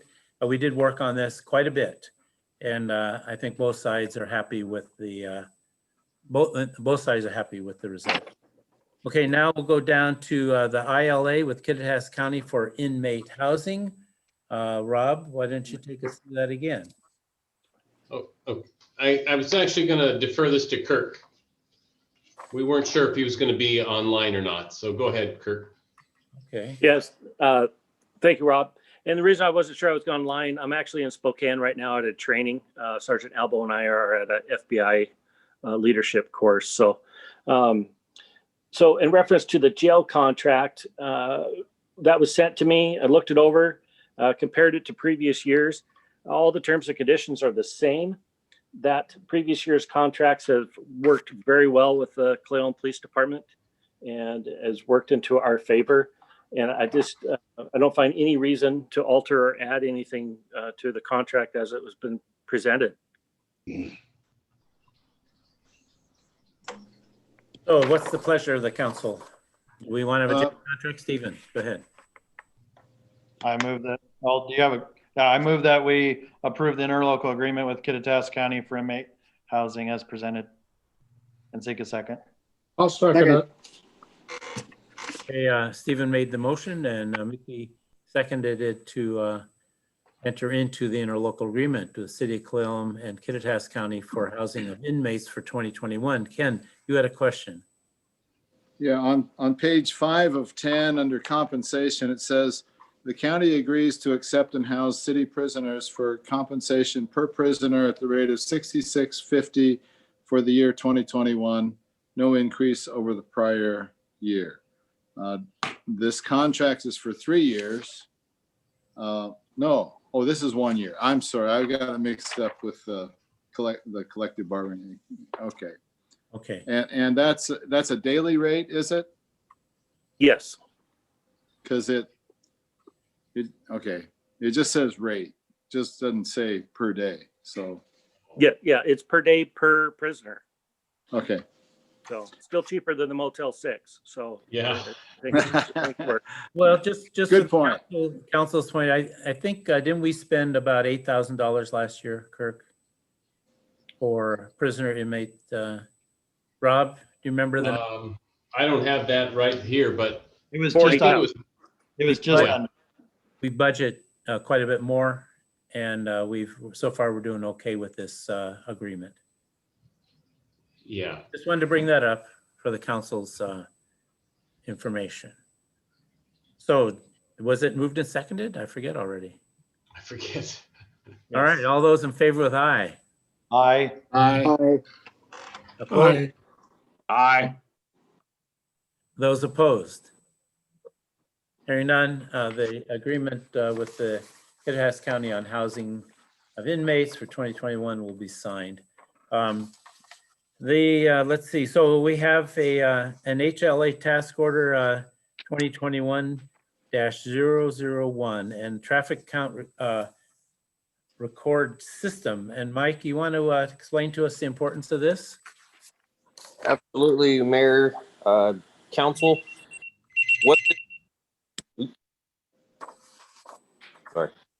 What this basically does is it takes all of our traffic count information, all the traffic count information from WashDOT, Quadco, Kittitas County, and private developers and puts it all into our GIS system, makes it a one-stop shop and simplifies the whole process so that when developers come in and want to do traffic studies, we compile all that information and we use it for several things. One, with developments, of course, obviously. Two, I use it for information on when I'm trying to figure out what roads need or have the most travel on them for repairs, chip seals, that type of stuff. So a lot of the information is pretty much scattered all over the place, and it takes a lot of time, energy, and effort to try to get all the information together that you might need. So this basically puts everything into a one-stop shop onto our GIS system. And how much it's going to cost us? I think there's a couple of things in there: preliminary investigation, and then preparation. What else is there? And GIS mapping. Yes. Yeah. So that's gathering all the information. Like I'm saying, you can see by those numbers that it takes a lot of time, obviously, and money and resources to compile all that information. That this way here, once it's all said and done, right, it becomes ours. So, well, this is important for our to have some sort of control over what happens on our streets. Any questions from the motion from the council?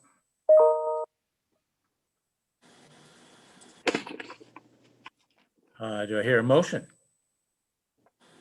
What was this one called? Say that Is again. this the 2021 or what? What's the I- number on this one? task order number 2021-01. Okay, yeah, I just wanted to make sure I had the right piece of paperwork. Yeah. I'll make a motion, we approve it. Is there, and there's Vicky made the motion, Stephen seconded, and this is to approve task order number 2021-01 and to put all of our traffic information into our GIS system. Questions on the motion? Hearing none, all those in favor with aye? Aye. Aye. Aye. Aye. Opposed? Hearing none, task order 2021-01 is approved. Next, we have,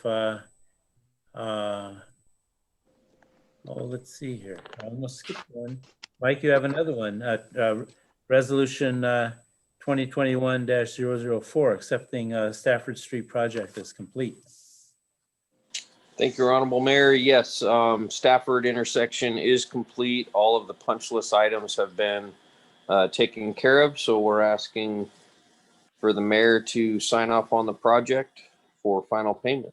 Or as it's complete, it's already been finally paid. I move that we accept resolution or pass resolution 2021-004. Second.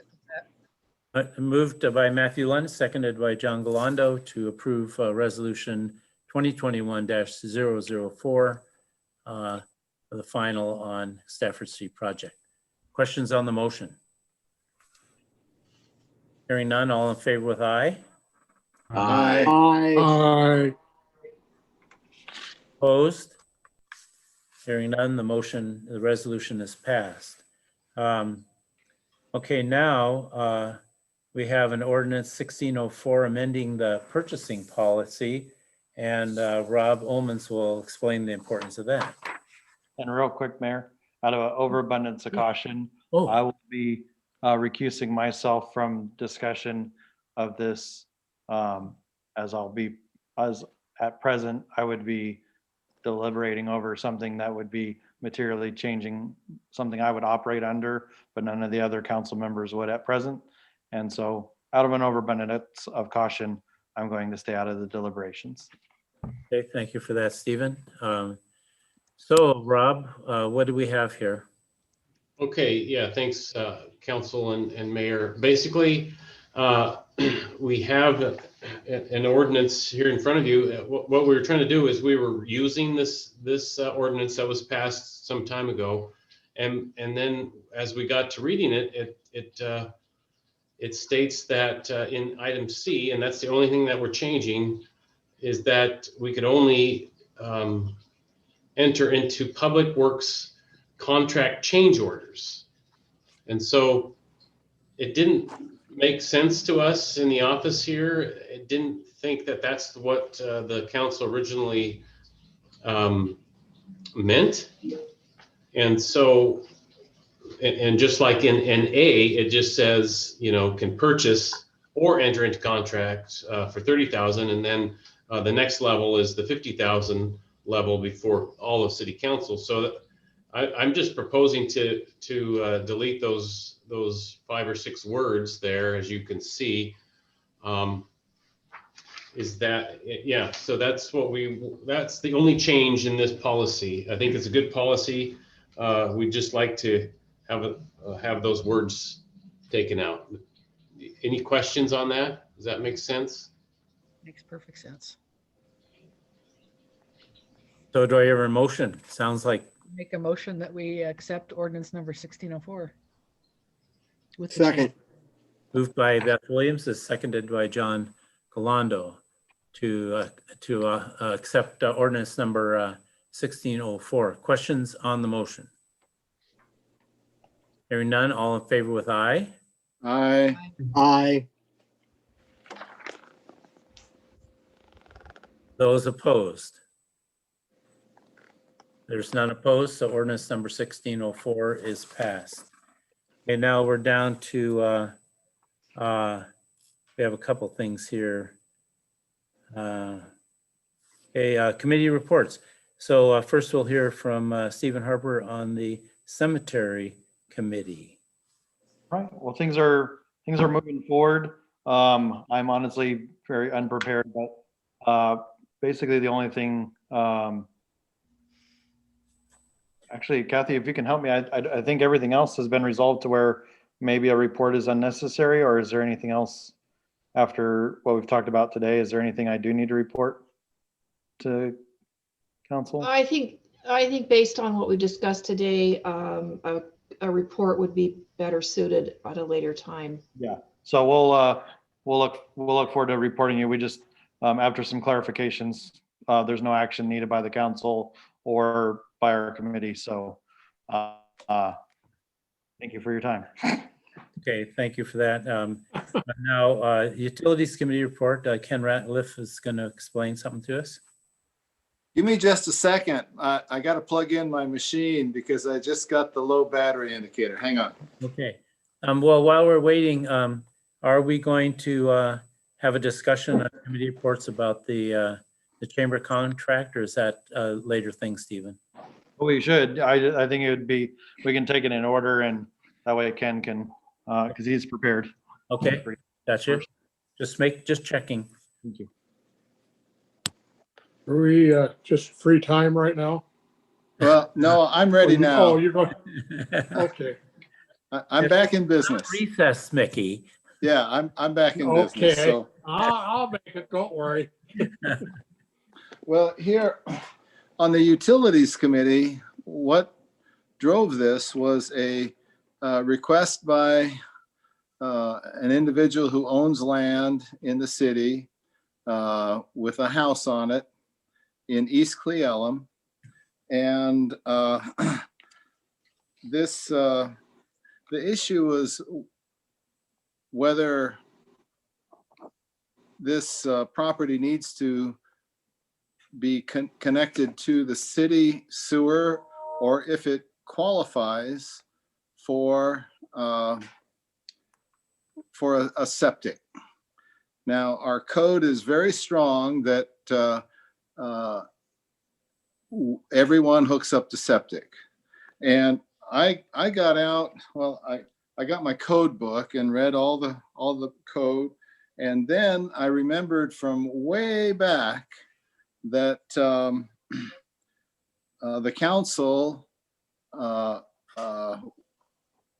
wrestled in way back on the issue of a local improvement district for East Cle Elum to install sewers.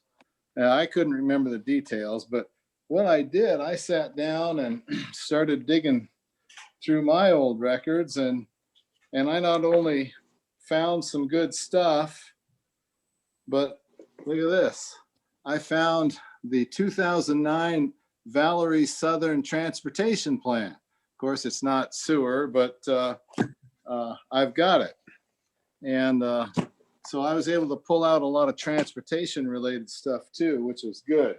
But back to the task at hand, our regulations for sewer were put in place in 1954. They've been there for a long time. And yes, we definitely require hooking up to the sewer in the city of Cle Elum. In 2001, the council, with the assistance of the mayor, Mayor Burnt, and city attorney Anderson at the time, suggested some edits to better explain it. So in our code book, chapter 13, under sewer, it relates to ordinance 506 from 1954. And then some of them were modified by ordinance 1155 in 2001. And we have plenty of direction to enable staff to manage the situation, including this one. And so what we have here is Cle Elum Code 13.08.050. The title is Connection with Public System Required. And you can all read it. I'm not going to quote all of it right now, but basically, if you build, you connect to the sewer. And then it says, provided that the public sewer is within 200 feet of the lot or parcel to be sewered, but all new uses shall connect to the public sanitary sewer system. And there's no wiggle room around that. What we have here is a lot that has not a new house, but a house that's been there for a long time. It's old time. It evidently hasn't even been lived in for a while, but nevertheless, it's a house. And it had a very primitive sort of septic system that does not meet today's standard. And the committee, looking in here, we feel that it's clear that this is not a new use, and that it does qualify, since it's quite a bit more than 200 feet away from the public sewer. It does qualify for what is essentially a replacement of what's there, sized to serve the house that's there, not an upgrade. And if it's an upgrade, then that becomes a new use. So we don't need any action by the council, but that's how we read it. And we've talked about it with the mayor and Rob and Mike. And I think we're in agreement that under our code, it does qualify for this house to be rebuilt with the capacity for the house that's there, not for a larger capacity house. So there's no action to be taken, but that's the explanation. Any questions? Just a comment. Thank you, Utility Committee, for your fine work. And thank you, Ken, for spending a lot of time on this. Yeah, I dug deep to find the old notes, and it was interesting that ordinance 1155 was a motion by Councilman Jay McGowan and seconded by Councilman Floyd Rogalski. Definitely ancient history. Yeah. All right, thank you, Ken. Stephen, I take it you have some more discussion under committee reports for the chamber contract? Yes. So basically, we have as a committee, we have where we like to go, or where as far as a chamber contract and as far as strategy. So I'd like to try to outline to the best of my knowledge what I believe we're looking for. In discussions with the council and discussions with greater venue, at least for the present time, we don't foresee a great desire or a great push for the visitor center in its current form. And, and so not seeing a lot of that, but seeing a whole lot more enthusiasm in the digital marketing campaign, and everybody disheartened at it, at their belief that it was our intention to route it or to gut it, which was never our intention. It was to segment it and separate it and see if we could manage it as a separate entity. And so our direction as a committee is we would like to see it put out as a request for proposal. And then it could certainly be administered by the chamber. It could certainly be administered by any number of entities, but we'd like to see it go out to a bid process. And so we're seeking the council's direction toward that.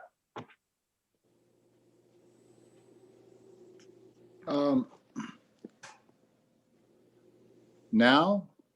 Yeah, let's open table, open mic.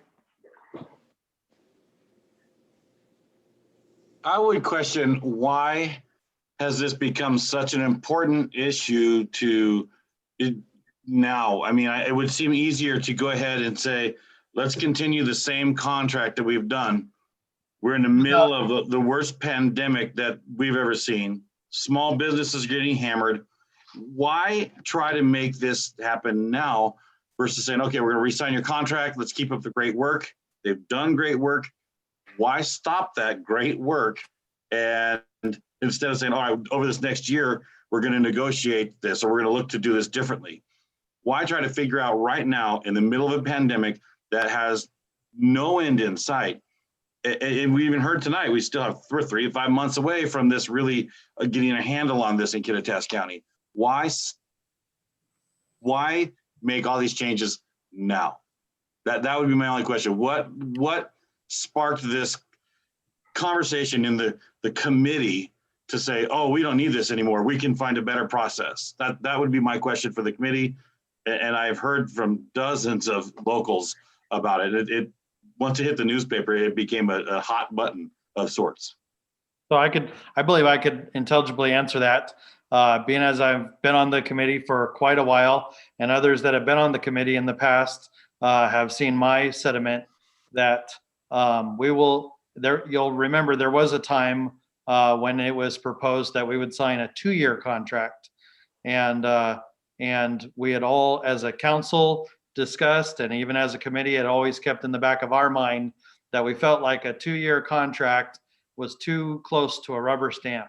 It's already a non-competitive contract, and the idea that it doesn't go out to bid, and it's not required by law to go out to bid because it's a contract of service. Again, we don't have any issue as far as the chamber serving correctly, but we never want to have the appearance of a rubber stamp with any entity. Period. We always want to feel like we are constantly doing what is in the best interest of the citizens. And sometimes that is to continue long-term relationships, and sometimes that is on a yearly basis to consider where we're going. In the last several years, we have expressed our strategy as a council, not just as a committee, but as a council, that one day we have the vision of owning city soil where a reception type of like a visitor center type of place could be that could serve multiple purposes rather than one. That's been one objective we've communicated to the chamber.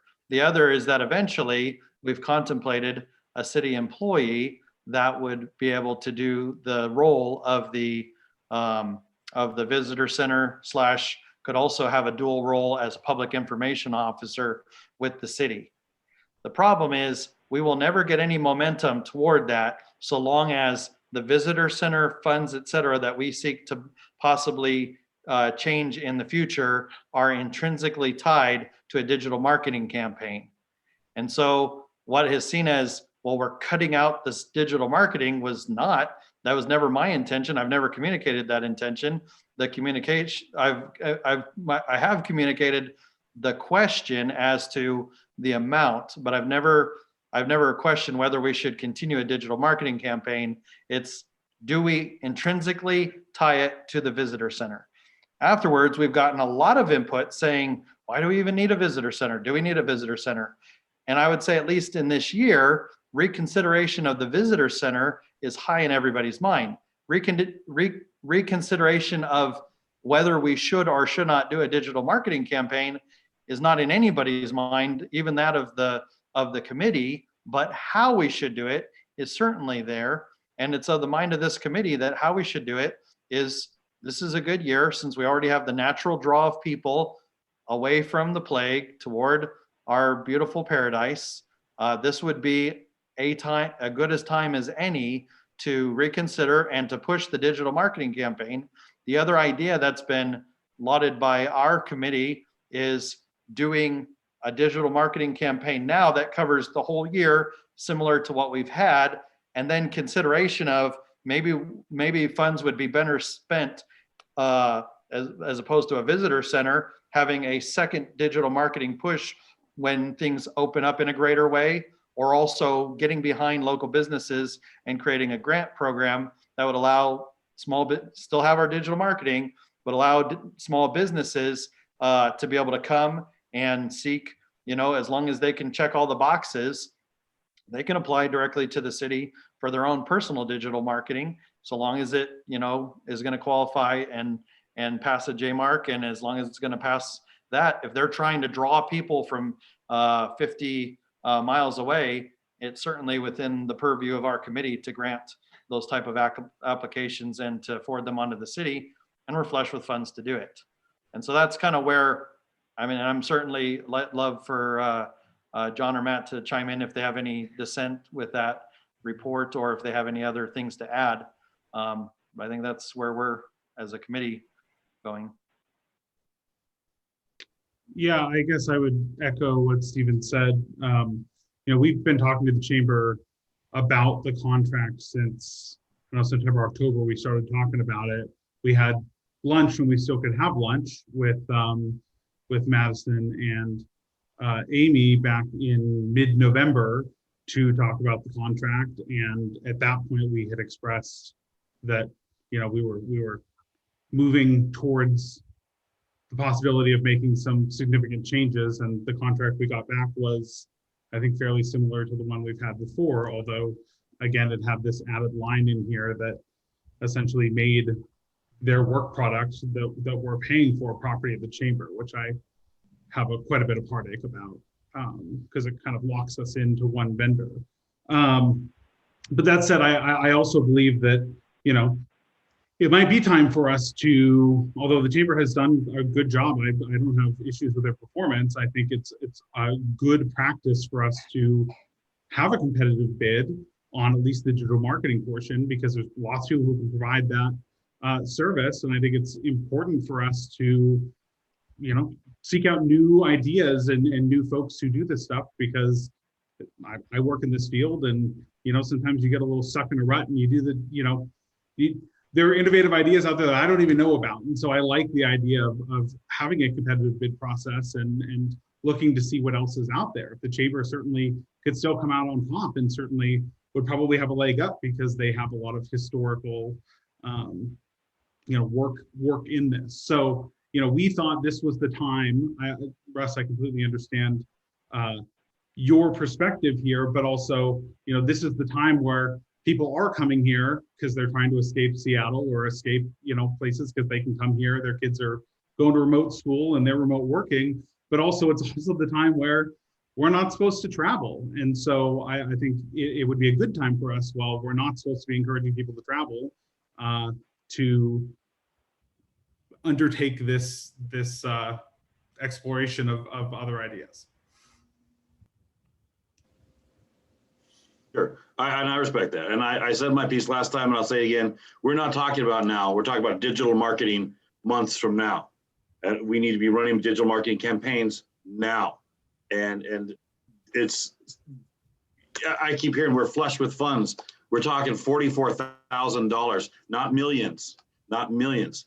We're talking about putting a public information officer in. So you want to put somebody in a building that we have to walk into to get information on our town, versus say, hey, let's blanket the west side.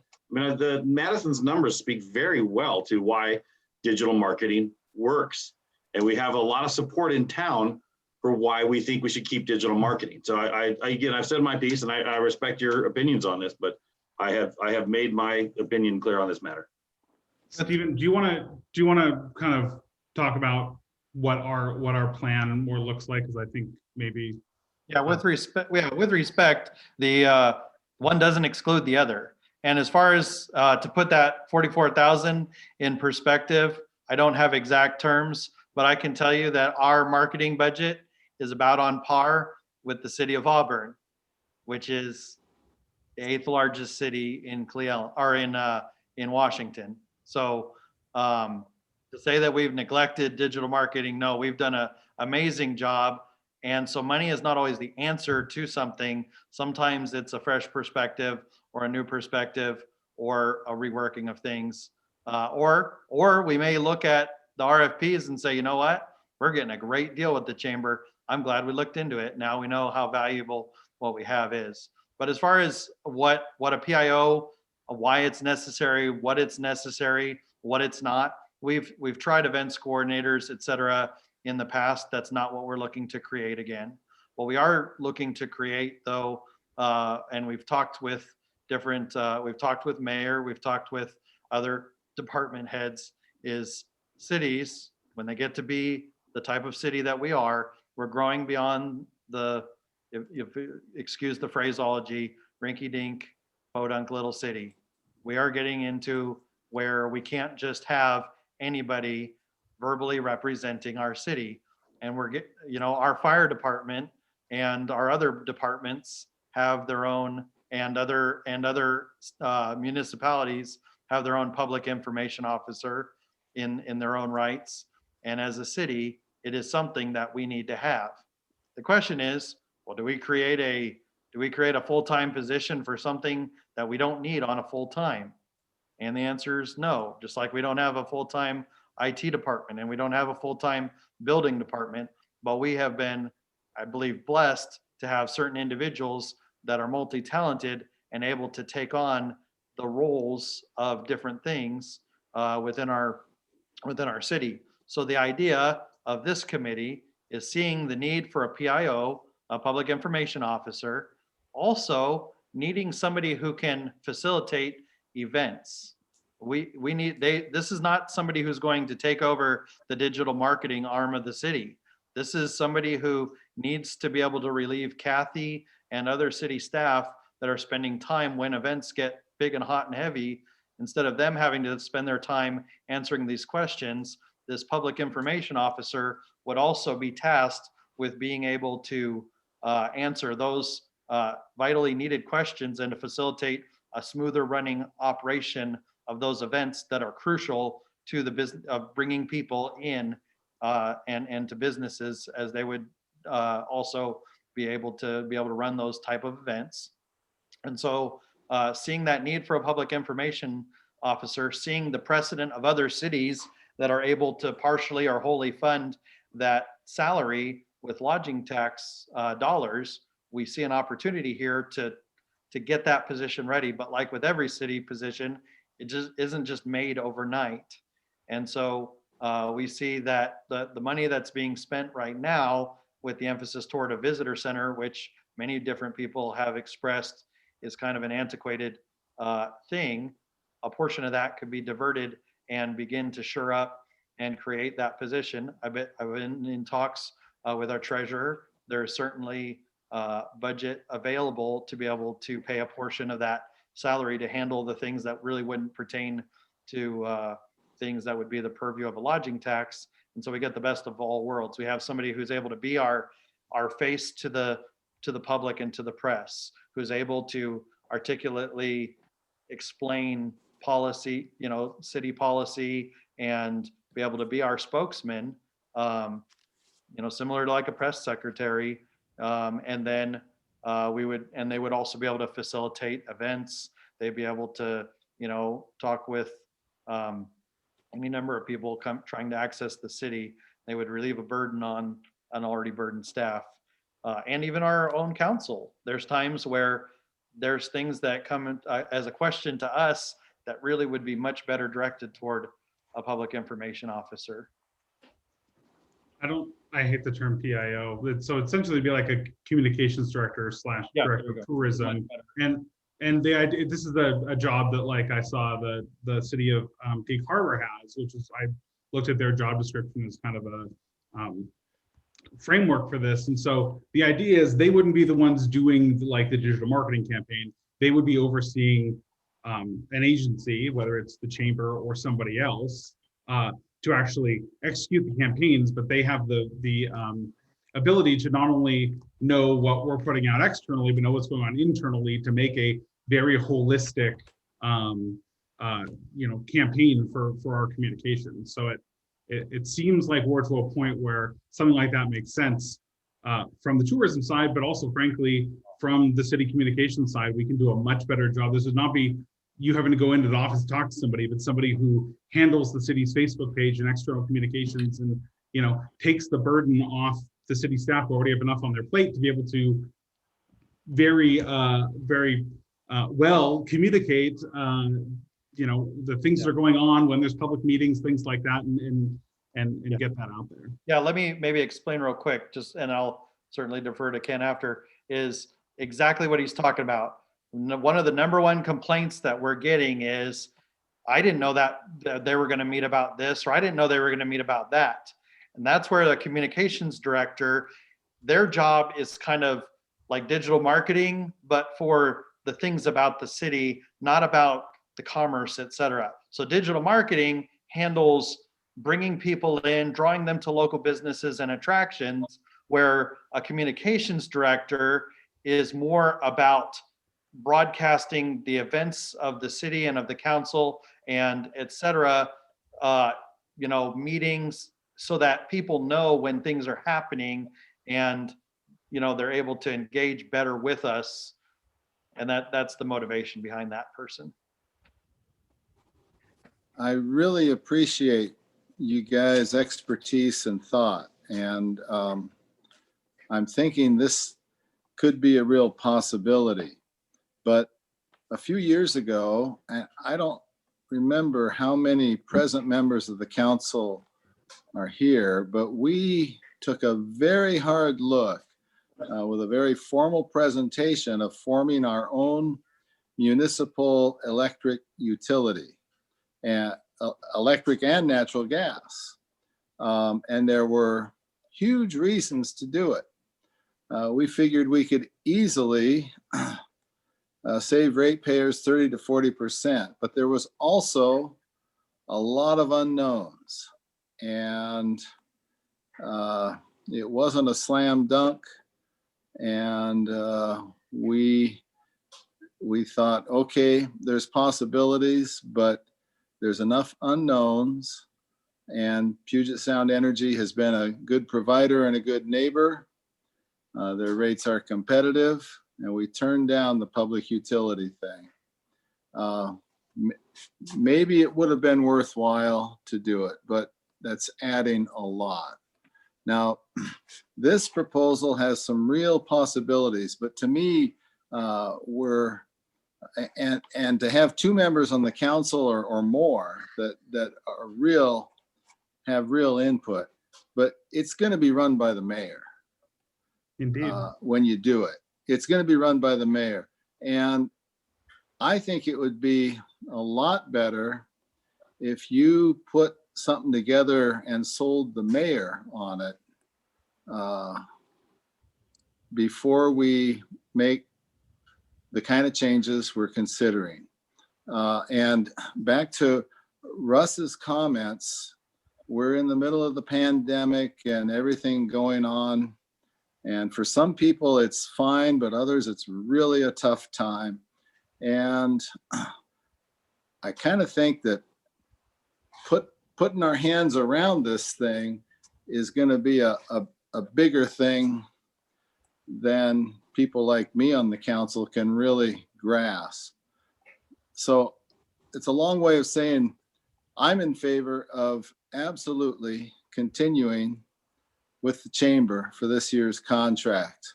keep this discussion going. Maybe we can come up with something better, but not for this year is what I'm thinking. So here's my question to you and to others that would be similar. So you're in support of a visitor center operating at the same budget and the same way that it's always also, and having it intrinsically tied, a one unified contract for all services of the county? No, I'm talking about the year. county. I'm talking about the year 2021 to continue it on. This isn't developed enough for me to think that we should. But you know, look at these things in the committee. It's worth considering, but not for this year.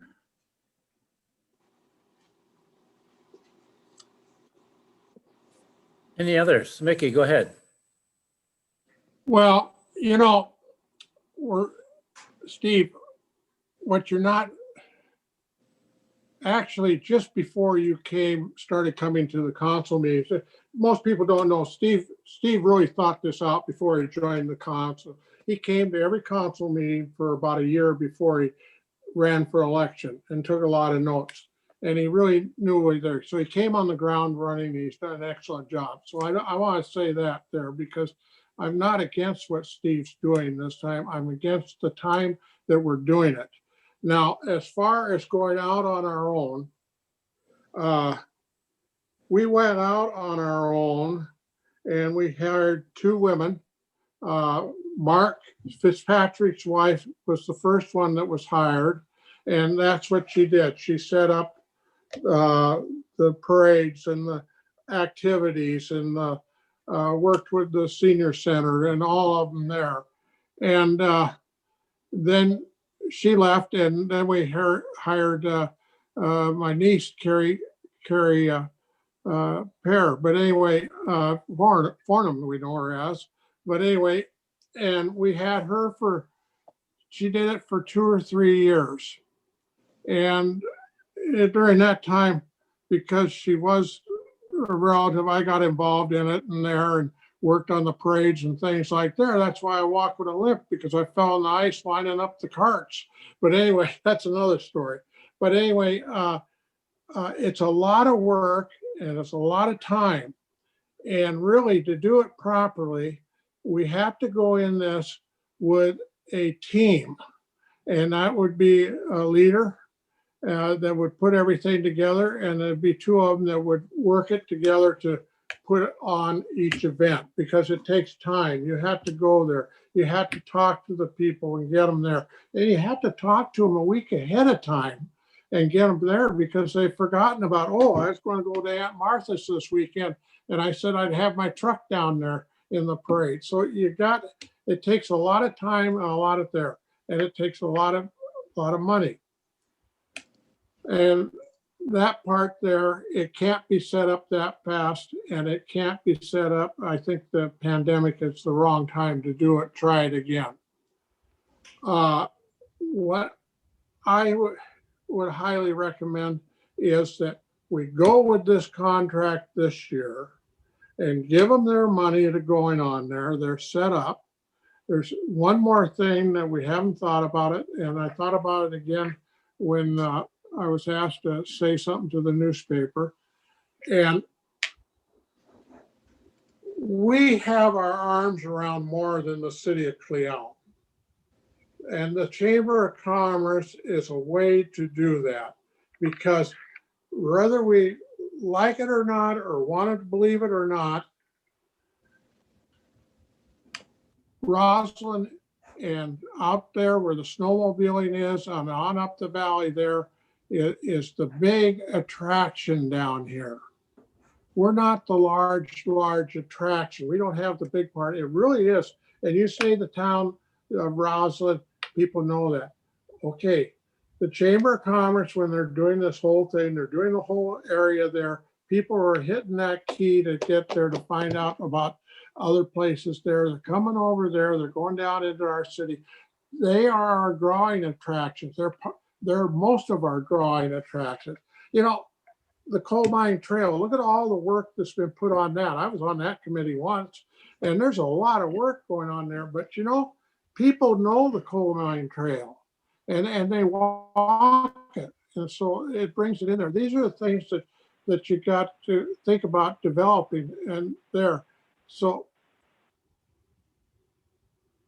I don't see where anything that we're going to develop is going to help us during the pandemic.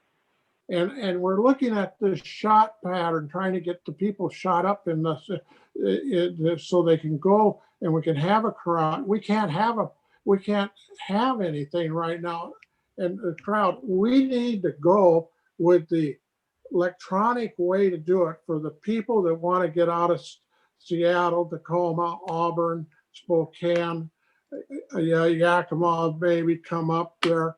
We got to get this electronic going there, because as fast as we get shot in the arm, we're going to be done with summer.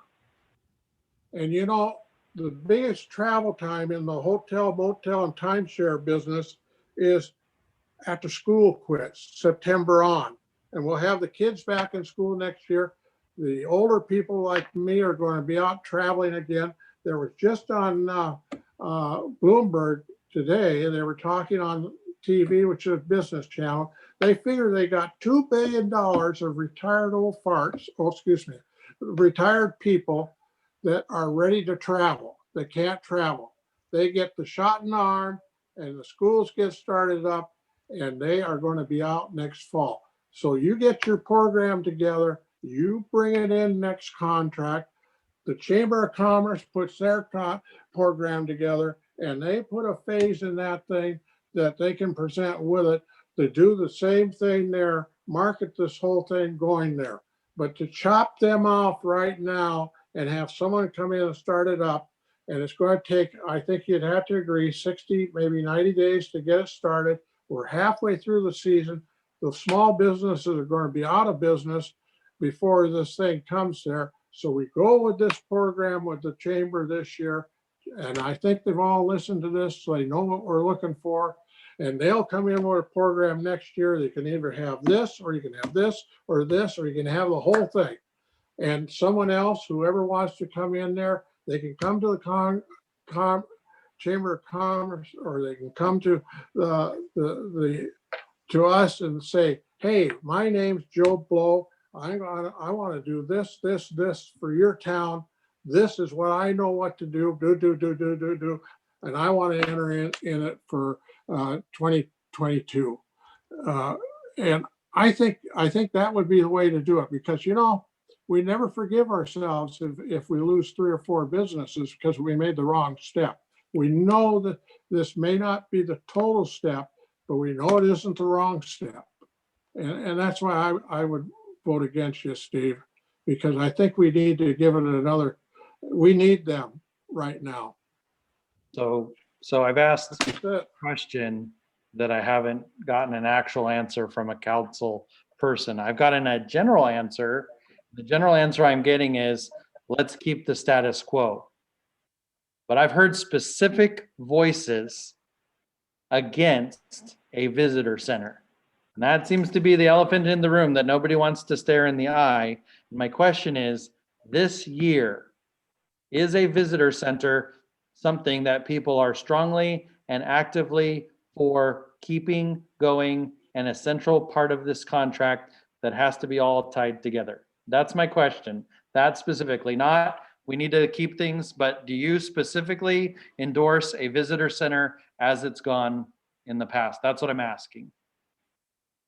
I offered, or the company I work for offered to build a business center here in the city. I would have to have it proven to me that this city wants a business center. I was shocked. This was a few years back, Stephen.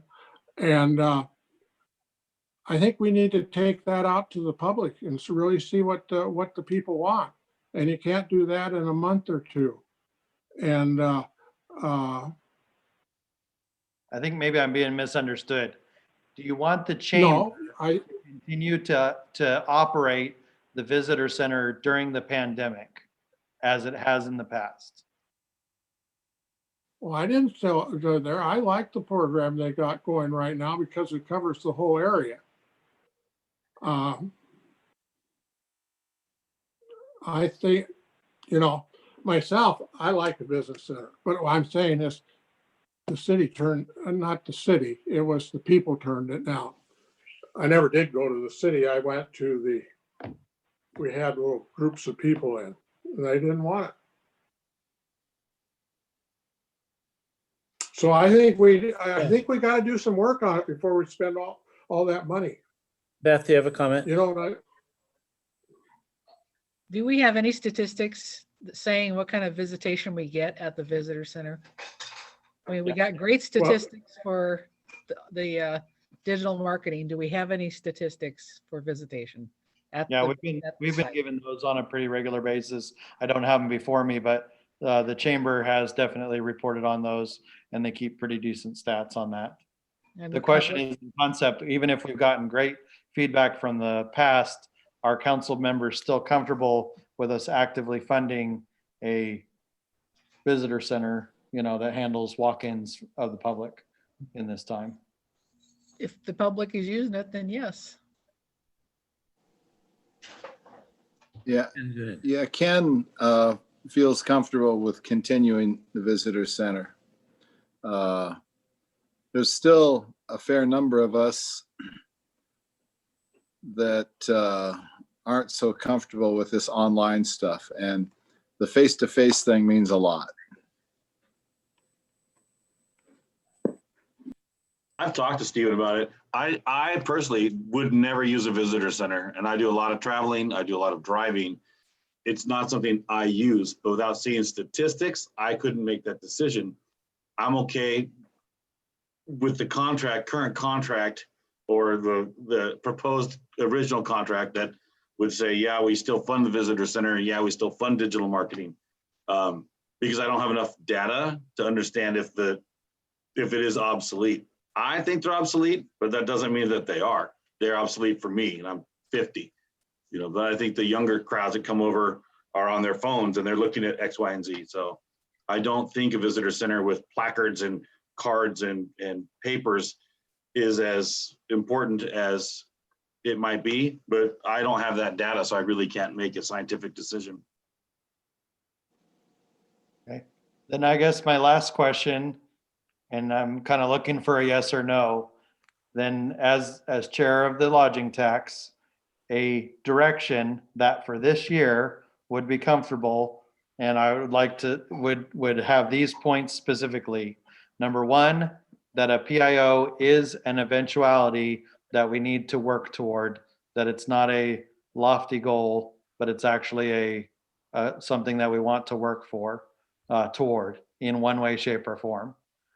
That the chamber's contract, people are wanting that we would have support for a chamber contract that continues digital marketing and the visitor center in a fashion similar to how it has been historically done.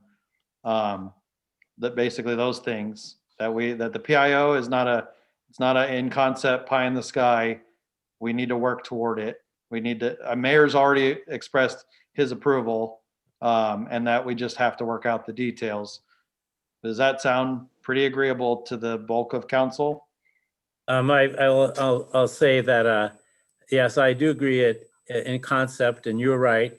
There are a lot of details that I'm very well aware of, Ken, so I'm not being blindsided. I can see where there'd be some value there, and continue your discussion. I appreciate that, Mr. Mayor. I think your input is vital on this. For city staff, I favor a lean staff. We can adjust contracts faster than we can staff. And also what Mickey pointed out was we really did have a PIO experience, and it was good, but we went back to the chamber.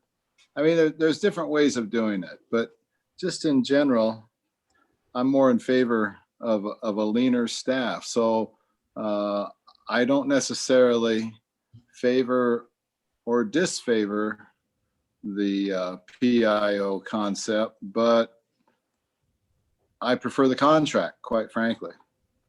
Ken, I'm sorry, I just want to clarify because the city did have a PIO previously. I think he's referring to Carrie. Mickey was telling us about Carrie. She was like an events coordinator, right? Well, you can do, it was along that line. She Not the was mayor's. doing it full time for the city. You can say what you will, but we dabbled in that direction. Okay. And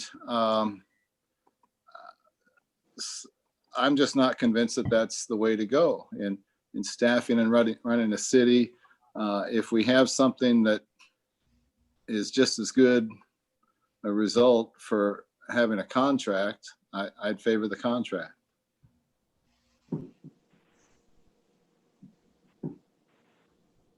But to be clear, they're not, right? The PIO would be a communications person for the city. The chamber doesn't do that for us at this point. A portion of what they would be doing is tourism, but we're talking about somebody who actually does external communications for the city on the official side to the community, not tourism. That just for clarity, that's what we're talking about. And I don't, to my knowledge, but I'm the new guy here. To my knowledge, we've never had somebody who's done that. The city needs to provide water, sewer, police, and fire. And everything else is there to help, but we don't have to. Okay, you and I have a fundamental disagreement on that. That's fine. No. I think you've been left out part of it because you just came in. We almost built a log circular in the park a few years back, and then that fell apart. Steve had a great idea, and the mayor, they were working on getting a caboose in here and putting it in on the park out here on the corner coming down the hill. And that would be where the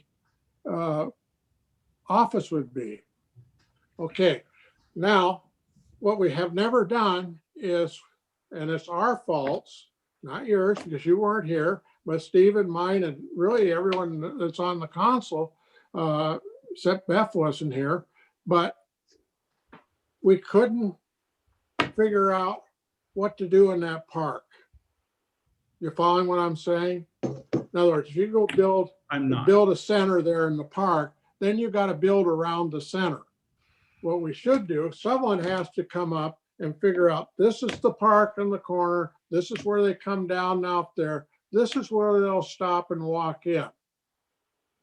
Okay, this needs to be in that park to bring it in there. The pandemic came. I think we would have gotten the park really going this year if the pandemic hasn't come. I mean, last summer, because the Coca-Cola trailer that was down there, Mike and his wife were going to sponsor putting in music in the park, like every Thursday or a couple times a week. And then you have people picnicking along and have that in there and start building the park out. But I think we have to take a look at that park, come up with really some solid ideas of what we want to do on that park, because it's going to be permanent, what we're going to put in it. And to me, when we talked about a PI center, that's where we always wanted to go with it. So, and I think, but I just think to go and put a PI center in there, in that park, and have it the first thing in there when we don't know what else we're going to build in it or what else we're going to put in there, is not the way to do it. We got to do some thinking on that park. I think we're talking about two completely different things here, Mickey. We're talking about a staff position to be a communications person, not building something. Yes, but you have to have places to put those people. You got to build what you're going to put in there. Where are your staff going to be? In a coffee shop?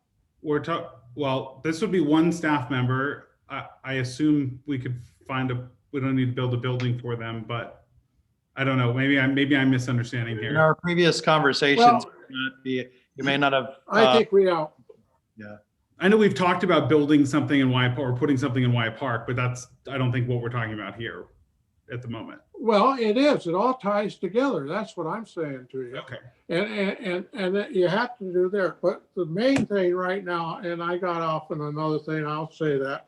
But the main thing is right now, we need something for the next 9 months for the city and the people that are here. And we have a product that we can use for them right now. And I think we ought to use the product we have, and then we can get into conversations on how to build it out for the city. And if we want to, and we don't have to be at the meeting right now doing it. But you got the 1,000 Coal Miners Trail coming down there. You got a whole bunch of things that we got to tie in there. We got to tie it in right at the time. Well, I think then our committee certainly has some more things to talk over then.